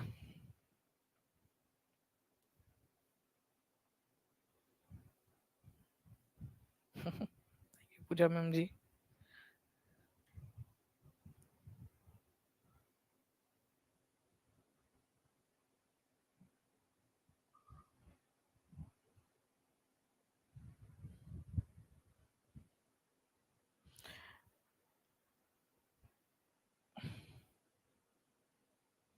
लगा दीजिए इसको भी स्क्रीनशॉट को इसमें। देखिए फ्रेंड्स, यहाँ पर मैं अखिल भारतीय किसान सभा के संबंध में कौन सा वाला, ऑल इंडिया किसान सभा जो है आप लोगों का 1936 में बनी थी, बिल्कुल सही बात है। ठीक है, Sahajanand was the first president of all India किसान सभा, स्वामी सहजानंद सरस्वती जी, बिल्कुल सही बात है। ऑल इंडिया किसान सभा was founded in Surat session, गलत। ठीक है, लखनऊ के अंदर में इसकी स्थापना हुई थी फ्रेंड्स, ऑल इंडिया किसान सभा की लखनऊ के अंदर में 1936 में, लखनऊ में 1936 में। ठीक है, तो ये सूरत सेशन ऑफ इंडियन नेशनल कांग्रेस, ये गलत है आप लोगों का, तो आंसर होगा आपका पहला और दूसरा, 1 and 2 ओनली, तो ए इज द करेक्ट आंसर। तो ऑल इंडिया किसान सभा की स्थापना जो है 1936 में हुई थी लखनऊ के अंदर में। ठीक है, ऐसे याद रखना था आप सभी लोगों ने, इंपॉर्टेंट पॉइंट है। तो 1920 से 1940 के बीच में काफी सारे जो है फ्रेंड्स आपके पीजेंट ऑर्गेनाइजेशन सामने आए। बिहार प्रोविंशियल किसान सभा, ये आपको पढ़ाया था पेड क्लास में मैंने, बिहार प्रांतीय किसान सभा की स्थापना 1929 में हुई थी, और 1936 में हुई थी ऑल इंडिया किसान सभा की स्थापना। 1936 में ऑल इंडिया किसान सभा की स्थापना लखनऊ के अंदर में हुई थी, ये याद रखना है आप सभी लोगों ने, लखनऊ के अंदर में 1936 में। ठीक है, ये पूरा का पूरा हिंदी में भी आप लोगों को बताया हुआ है। देखिए आशीष यादव जी का कमेंट है, आपसे टीआरई 1 से प्रिपरेशन कर रहा हूँ सर, जो है ऑप्शन एलिमिनेशन से ही 21 क्वेश्चन सॉल्व कर लिए यूपीएससी का, ऑल थैंक्स टू यू। तो यहाँ पर मैं कॉन्ग्रेचुलेशन आशीष यादव जी, और ऐसे ही मेहनत करते रहिए। 21 क्वेश्चन अगर आप लोगों आपने सिर्फ और सिर्फ ऑप्शन एलिमिनेशन से कर लिए, क्लास की मदद से, अपनी क्लास की मदद से, ये बहुत बड़ी बात है यूपीएससी बड़ी जैसी बड़ी एग्जाम के लिए। तो मुझे उम्मीद है कि आप जो है आप लोग आगे में जाकर जितने बच्चे देख रहे हैं बड़े अधिकारी बनेंगे, ऐसी मुझे उम्मीद है आप अपने घर वालों का सपना पूरा करोगे। ठीक है, मापिला विद्रोह जो है फ्रेंड्स, इसका कारण क्या था? देखिए मापिला विद्रोह, पहली बात तो मापिला या जिसको मोपला विद्रोह भी बोलते हैं, मोपला मोपला विद्रोह भी इसको बोला जाता है। ये आप लोगों का हुआ था फ्रेंड्स केरल का जो इलाका है ना, केरला का, आज का जो केरला है, उसके मालाबार इलाके में, मालाबार मालाबार केरल का जो ये वाला तटवर्ती इलाका है ना, इसको मालाबार इलाका बोलते हैं। तो ये जो था conflict between Hindu landlords and Muslim peasant, the plunder of wealth of British landlord, ठीक है, संपत्ति को लूट रहे थे ब्रिटिश जमींदार, force cultivation of cash crops without any remuneration, movement against oppressive practice of जमींदार। ठीक है, तो बताइए आप लोग यहाँ पर में, ठीक है, इस पर्टिकुलर क्वेश्चन का आंसर क्या होगा आपका? मोपला विद्रोह। तो देखिए फ्रेंड्स, हुआ क्या था कि इस इलाके के अंदर में ज्यादातर जो जमींदार थे, ज्यादातर जमींदार वो हिंदू जमींदार हुआ करते थे, और ये जो मोपला थे, मोपिला या मापिला या मोपला जिनको कहते हैं, ये मुस्लिम किसान हुआ करते थे। तो जो जमींदार थे वो बहुत अत्याचार कर रहे थे किसानों के ऊपर में। ठीक है, अब वो हिंदू लैंडलॉर्ड और मुस्लिम किसान, ये एक संयोग की बात है, कोई और भी जाति का धर्म का होता तो भी वो संघर्ष होता, भारत के अलग अलग इलाकों में हुआ है। ठीक है, तो लैंडलॉर्ड और जो पीजेंट थे उनके बीच में ये संघर्ष था। ठीक है, और लैंडलॉर्ड जो थे वो बहुत अधिक टैक्स ले रहे थे, सता रहे थे, जिसके खिलाफ ये हुआ। बाद में ये जो है धार्मिक संघर्ष का रूप ले लिया था, कम्युनल राइट्स हुए, धार्मिक जो है इसके अंदर में दंगे फसाद हुए, वो बात अलग है, लेकिन शुरुआत में ये एक एक किसान आंदोलन था बेसिकली। ठीक है, ये याद रखना है आप सभी लोगों ने, किसान आंदोलन।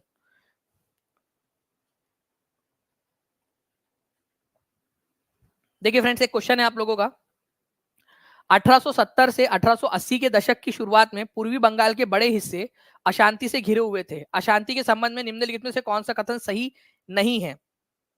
ठीक है, इन मई 1873 एग्रेरियन लीग, ठीक है, किसान जो संगठन है वो बनाया गया आप लोगों के, ठीक है, यूसुफसाई परगना पाबना डिस्ट्रिक्ट के अंदर में, to accept the demands of zamindar, जमींदारों की मांग को मानने के लिए।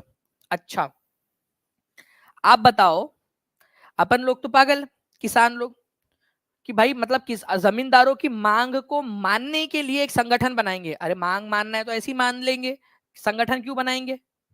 एक्सेप्ट द डिमांड ऑफ जमींदार बोल रहा है। भाई किसान लोग जमींदारों की मांग को मानने के लिए थोड़ी बनाएंगे संगठन, अपनी बात मनवाने के लिए संगठन बनाएंगे ना। तो पहला वाला आपका गलत है। सोचो इसके ऊपर में, विचार करो थोड़ा सा कि पहला वाला कैसे हो सकता है, एक्सेप्ट द डिमांड ऑफ जमींदार कैसे हो सकता है? ठीक है, इवन आपका होना चाहिए कि भाई to make the demands of peasants accepted by zamindar, ऐसा होना चाहिए था यहाँ पर में। The unrest was caused by the efforts of zamindar to inflate rate beyond legal limits, यह अशांति जमींदारों द्वारा कानूनी सीमाओं से परे लगान बढ़ाने के प्रयास के कारण हुई थी। हाँ, ये बात बिल्कुल सही है कि जमींदार लोग जो थे वो बहुत ज्यादा किसान टैक्स बढ़ाते जा रहे थे, कानूनी जो सीमा थी उससे भी ज्यादा टैक्स ले रहे थे वो लोग। ठीक है, आप लोगों का उसके बाद में the unrest was caused by efforts of zamindar to prevent the tenants from acquiring occupancy rights. ठीक है, जो जमींदार जो थे वो टीनेंट जो राइट थे ऑक्यूपेंसी राइट, ठीक है, वो देने से मना कर रहे थे, ये भी सही है। Zamindar tried to achieve this through illegal coercive method. Zamindar illegal तरीके अपना रहे थे किसानों को परेशान करने के। ठीक है, उनको उनको जो है वो लिटिगेशन में, मामलों में, अदालती मामलों में फंसा दे रहे थे। बेचारे किसान कहाँ से जाके मुकदमा लड़ेंगे? तो बहुत सारे हथकंडे अपना रहे थे जमींदार किसानों को परेशान करने के। तो आप लोगों के ये 3 सही है। आपसे जो है सही नहीं वाला पूछा है ना आपसे, ठीक है, सही नहीं वाला। तो सही नहीं वाला जो पूछा है आप लोगों से, तो आंसर 1 होगा। मैंने आपको पहले बताया कि पूरा इसका चीज कि पाबना विद्रोह के बारे में बात हो रही है, बेसिकली ये पाबना आंदोलन, ठीक है, ठीक है, पाबना मूवमेंट जो है उसके बारे में बात हो रही है पूरी की पूरी आप लोगों की। ठीक है, 1873 में एग्रेरियन लीग बनाई गई थी, पाबना एग्रेरियन लीग आप लोगों की। तो पहला वाला सही आंसर होगा, क्योंकि सही नहीं वाला पूछा है आप लोगों से। टफ क्वेश्चन था फ्रेंड्स, लेकिन आप लोगों की अंडरस्टैंडिंग बढ़ाएगा ये क्वेश्चन। तो देखिए, पाबना मूवमेंट जो है फ्रेंड्स ईस्टर्न बंगाल के अंदर में शुरू हुआ। जो किसानों से टैक्स लिया जाता था वो बहुत ज्यादा था। ऑक्यूपेंसी राइट जो था उसका हनन कर रहे थे। ठीक है, जो जमींदार थे वो। एग्रेरियन लीग बनाई गई 1873 के अंदर में। ओके, ऐसा बोला जाता था कि अगर कोई किसान, ठीक है, लगातार 12 साल तक अपना टैक्स बराबर से दे रहा है तो उसको उसका मालिकाना हक उस किसान को दे दिया जाए, उस किसान को मालिक बना दिया जाए। देखो, जो सही तरीके से अपना पैसा भर रहा है, ठीक है, ऑब्वियस सी बात है, उसको दे देना चाहिए यहाँ पर में। ठीक है, जो पैसा भर रहा है उसको दे देना चाहिए उसका अधिकार।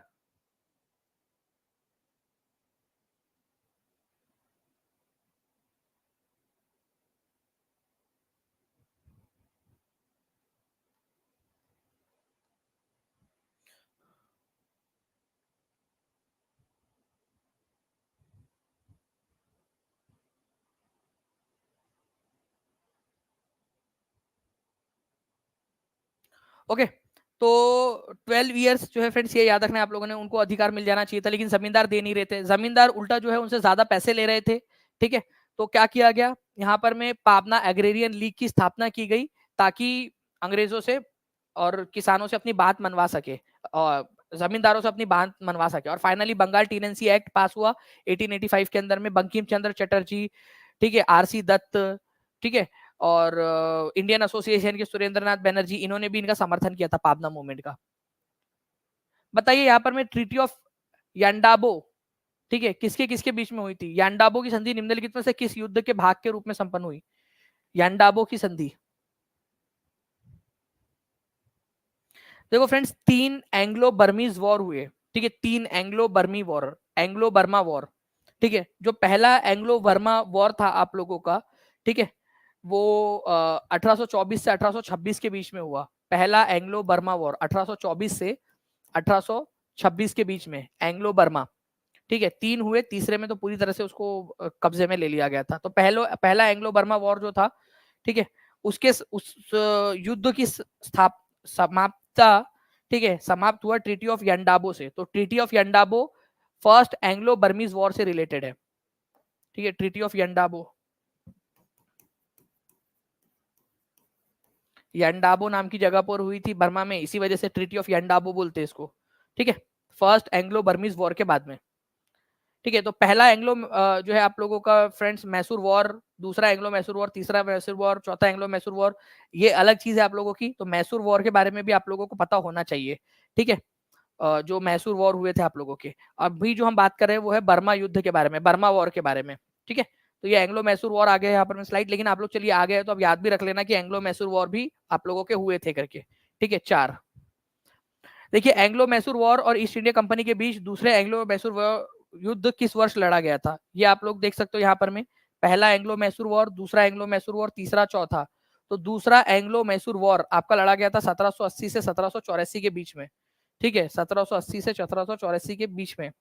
ठीक है, 80 से 84। सेकंड वाला पूछ रहा है ना आप लोग से, दूसरा वाला 80 से 84, 1780 से 1784 के बीच में।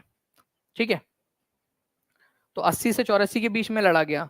तो आप लोगों का यहाँ तो ऑप्शन में दिया ही नहीं है, तो आंसर क्या हो जाएगा आप लोगों का? नन ऑफ दी अबव हो जाएगा। टफ क्वेश्चन था आप लोगों का, आप लोग आराम से लगा सकते थे, ई आंसर हो जाएगा।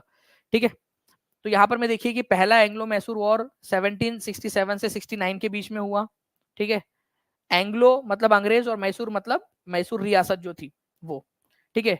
तीसरा वाला हुआ था 1790 से 1792 के बीच में, चौथा वाला हुआ था 1798 से 99 के बीच में। ये चारों एंग्लो मैसूर वॉर आप लोगों को करवाया है मैंने ऐप के अंदर में। मुझे उम्मीद है कि आप लोग जो इसको करोगे अच्छे से।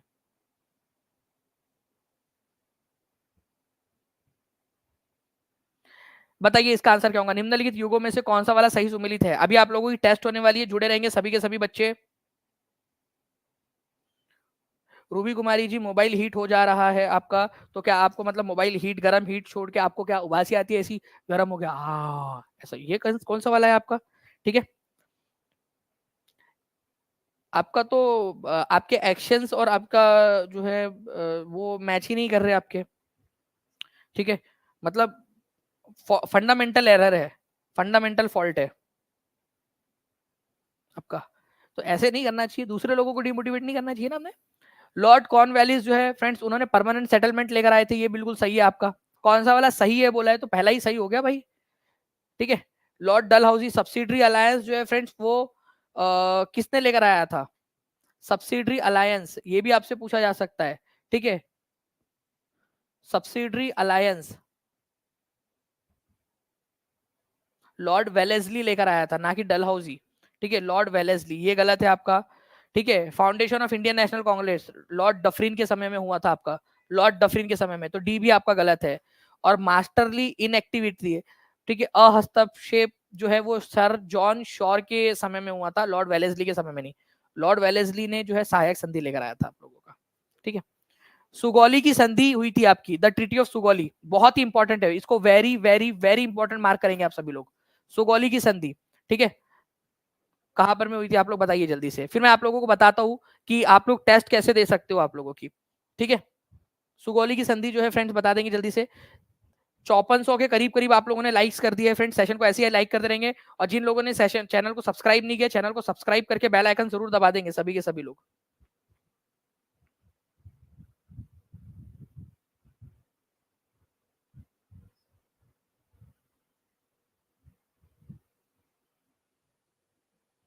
चलिए, तो सुगौली की संधि हुई थी आप लोगों की किसके किसके बीच में, तो सबसे पहली बात तो सुगौली की संधि हुई थी, ठीक है, कौन से युद्ध के बाद में, तो नेपाल और ईस्ट इंडिया कंपनी के बीच में 1814 से 1816 के बीच में युद्ध लड़ा गया था, जिसको नेपाल एंग्लो नेपालीज वॉर बोलते हैं, ठीक है। नेपाल नेपाल और इंग्लिश जो ईस्ट इंडिया कंपनी थी उसके बीच में हुआ था। कब हुआ था ये, 1814 से लेकर 1816 के बीच में।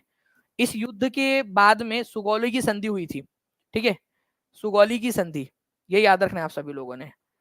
तो सुगौली की संधि कब हुई थी, 1816 के अंदर में हुई थी आप लोगों की। तो आंसर यहाँ पर में नन ऑफ दी अबव हो जाएगा आप लोगों का, क्योंकि ऑप्शन में दिया ही नहीं था ये, ठीक है। 1816, तो 1816 के अंदर में सुगौली की संधि आप लोगों की साइन हुई थी। ये एंग्लो इंग्लिश वॉर या एंग्लो नेपाली, जो एंग्लो नेपाली वॉर या नेपाल इंग्लिश वॉर, इसको जो है आप लोग गोरखा युद्ध के नाम से भी जानते हैं उसको, ठीक है। तो क्योंकि गोरखा जो नेपाल के जो सिपाही होते हैं उनको गोरखा कहा जाता है, तो गोरखा युद्ध भी बोलते हैं इसको, नेपाल और ईस्ट इंडिया कंपनी के बीच में 1814 से 1816 के बीच में हुआ था। इस संधि के तहत, सुगौली की संधि के तहत 1816 के अंदर में, ठीक है, युद्ध की समाप्ति हुई और कई सारे नेपाल के इलाके अंग्रेजों ने अपने कब्जे में ले लिए थे, ठीक है।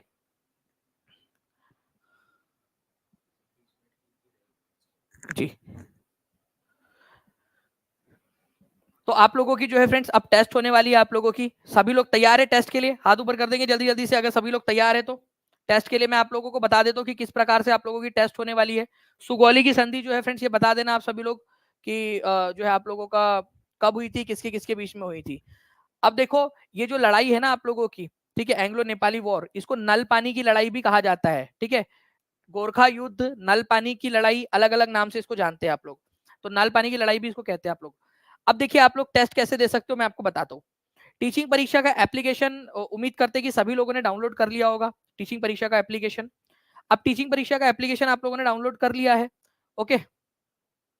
अब क्या करोगे आप लोग, यहाँ पर मैं आप जाओगे फ्रेंड्स, ठीक है, ऐप के अंदर में, ठीक है। ऐप के अंदर में जैसे ही आप लोग जाओगे, यहाँ पर में आप नीचे में जैसे जाओगे, नीचे में आपको दिखेगा यहाँ पर में फ्री कंटेंट, ये दिख रहा है आप लोगों को फ्री कंटेंट। यहाँ पर में क्लिक करोगे आप लोग, क्लिक करने के बाद में यहाँ कंटेंट में जाना है, फ्री कंटेंट में क्लिक करने के बाद में कंटेंट में जाना है, ठीक है। और उसके बाद में जो है फ्रेंड्स आप लोग देखोगे कि बीपीएससी महा टेस्ट 18 जून यहाँ लिखा हुआ है। जैसे ही आप इस पे क्लिक करोगे अटेम्प्ट के ऊपर में आपका टेस्ट जो है वो खुल जाएगा।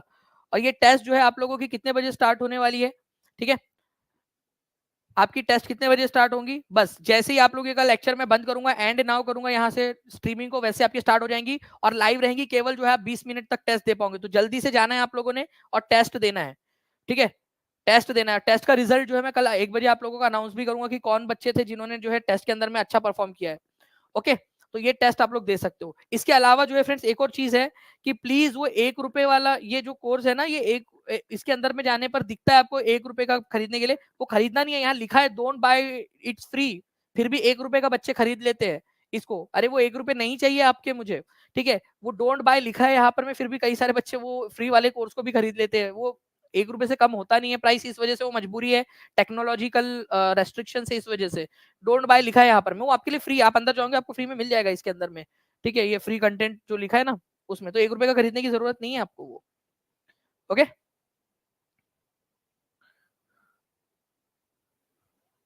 चलिए तो आप जाइए यहाँ पर में टेस्ट दीजिए, कितने क्वेश्चन आएंगे कैसा रहेगा वो सारा आपको वहीं पे पता चलेगा। 20 मिनट की टेस्ट है और केवल जो बच्चों ने लाइव देखा है वो लोग टेस्ट दे पाएंगे, ठीक है। तो जाइए आप लोग अच्छे से दीजिए टेस्ट, ओके। और कल फिर मैं इनाम की आप लोगों की घोषणा करता हूँ, जो जो बच्चों ने जीता होगा उनकी लिस्ट लेकर आऊंगा, ओके। और कितना स्कोर आया था वो मेरे को कमेंट करके बता देना, सेशन कैसा लगा वो भी बता दीजिए आप लोग, और आगे में भी क्या आप लोग चाहते हो कि ऐसे ही और भी बहुत सारे सेशन हो, वो भी आप लोग मुझे बता दीजिएगा। सेशन को लाइक कर दीजिए, जहां भी शेयर कर सकते हो एक बार शेयर कर दीजिए टेस्ट स्टार्ट करने के पहले, ताकि मुझे भी लगे यार कि बच्चे भी अपने अपने तरफ से अपना एफर्ट्स दे रहे हैं। चलो, thank you very much, take care and bye, God bless you all, thank you very much friends, bye, thank you and all the best. आप लोगों को टेस्ट के लिए सभी लोग जाकर ऐप पर टेस्ट दे सकते हैं अभी, ठीक है, बाय, थैंक यू।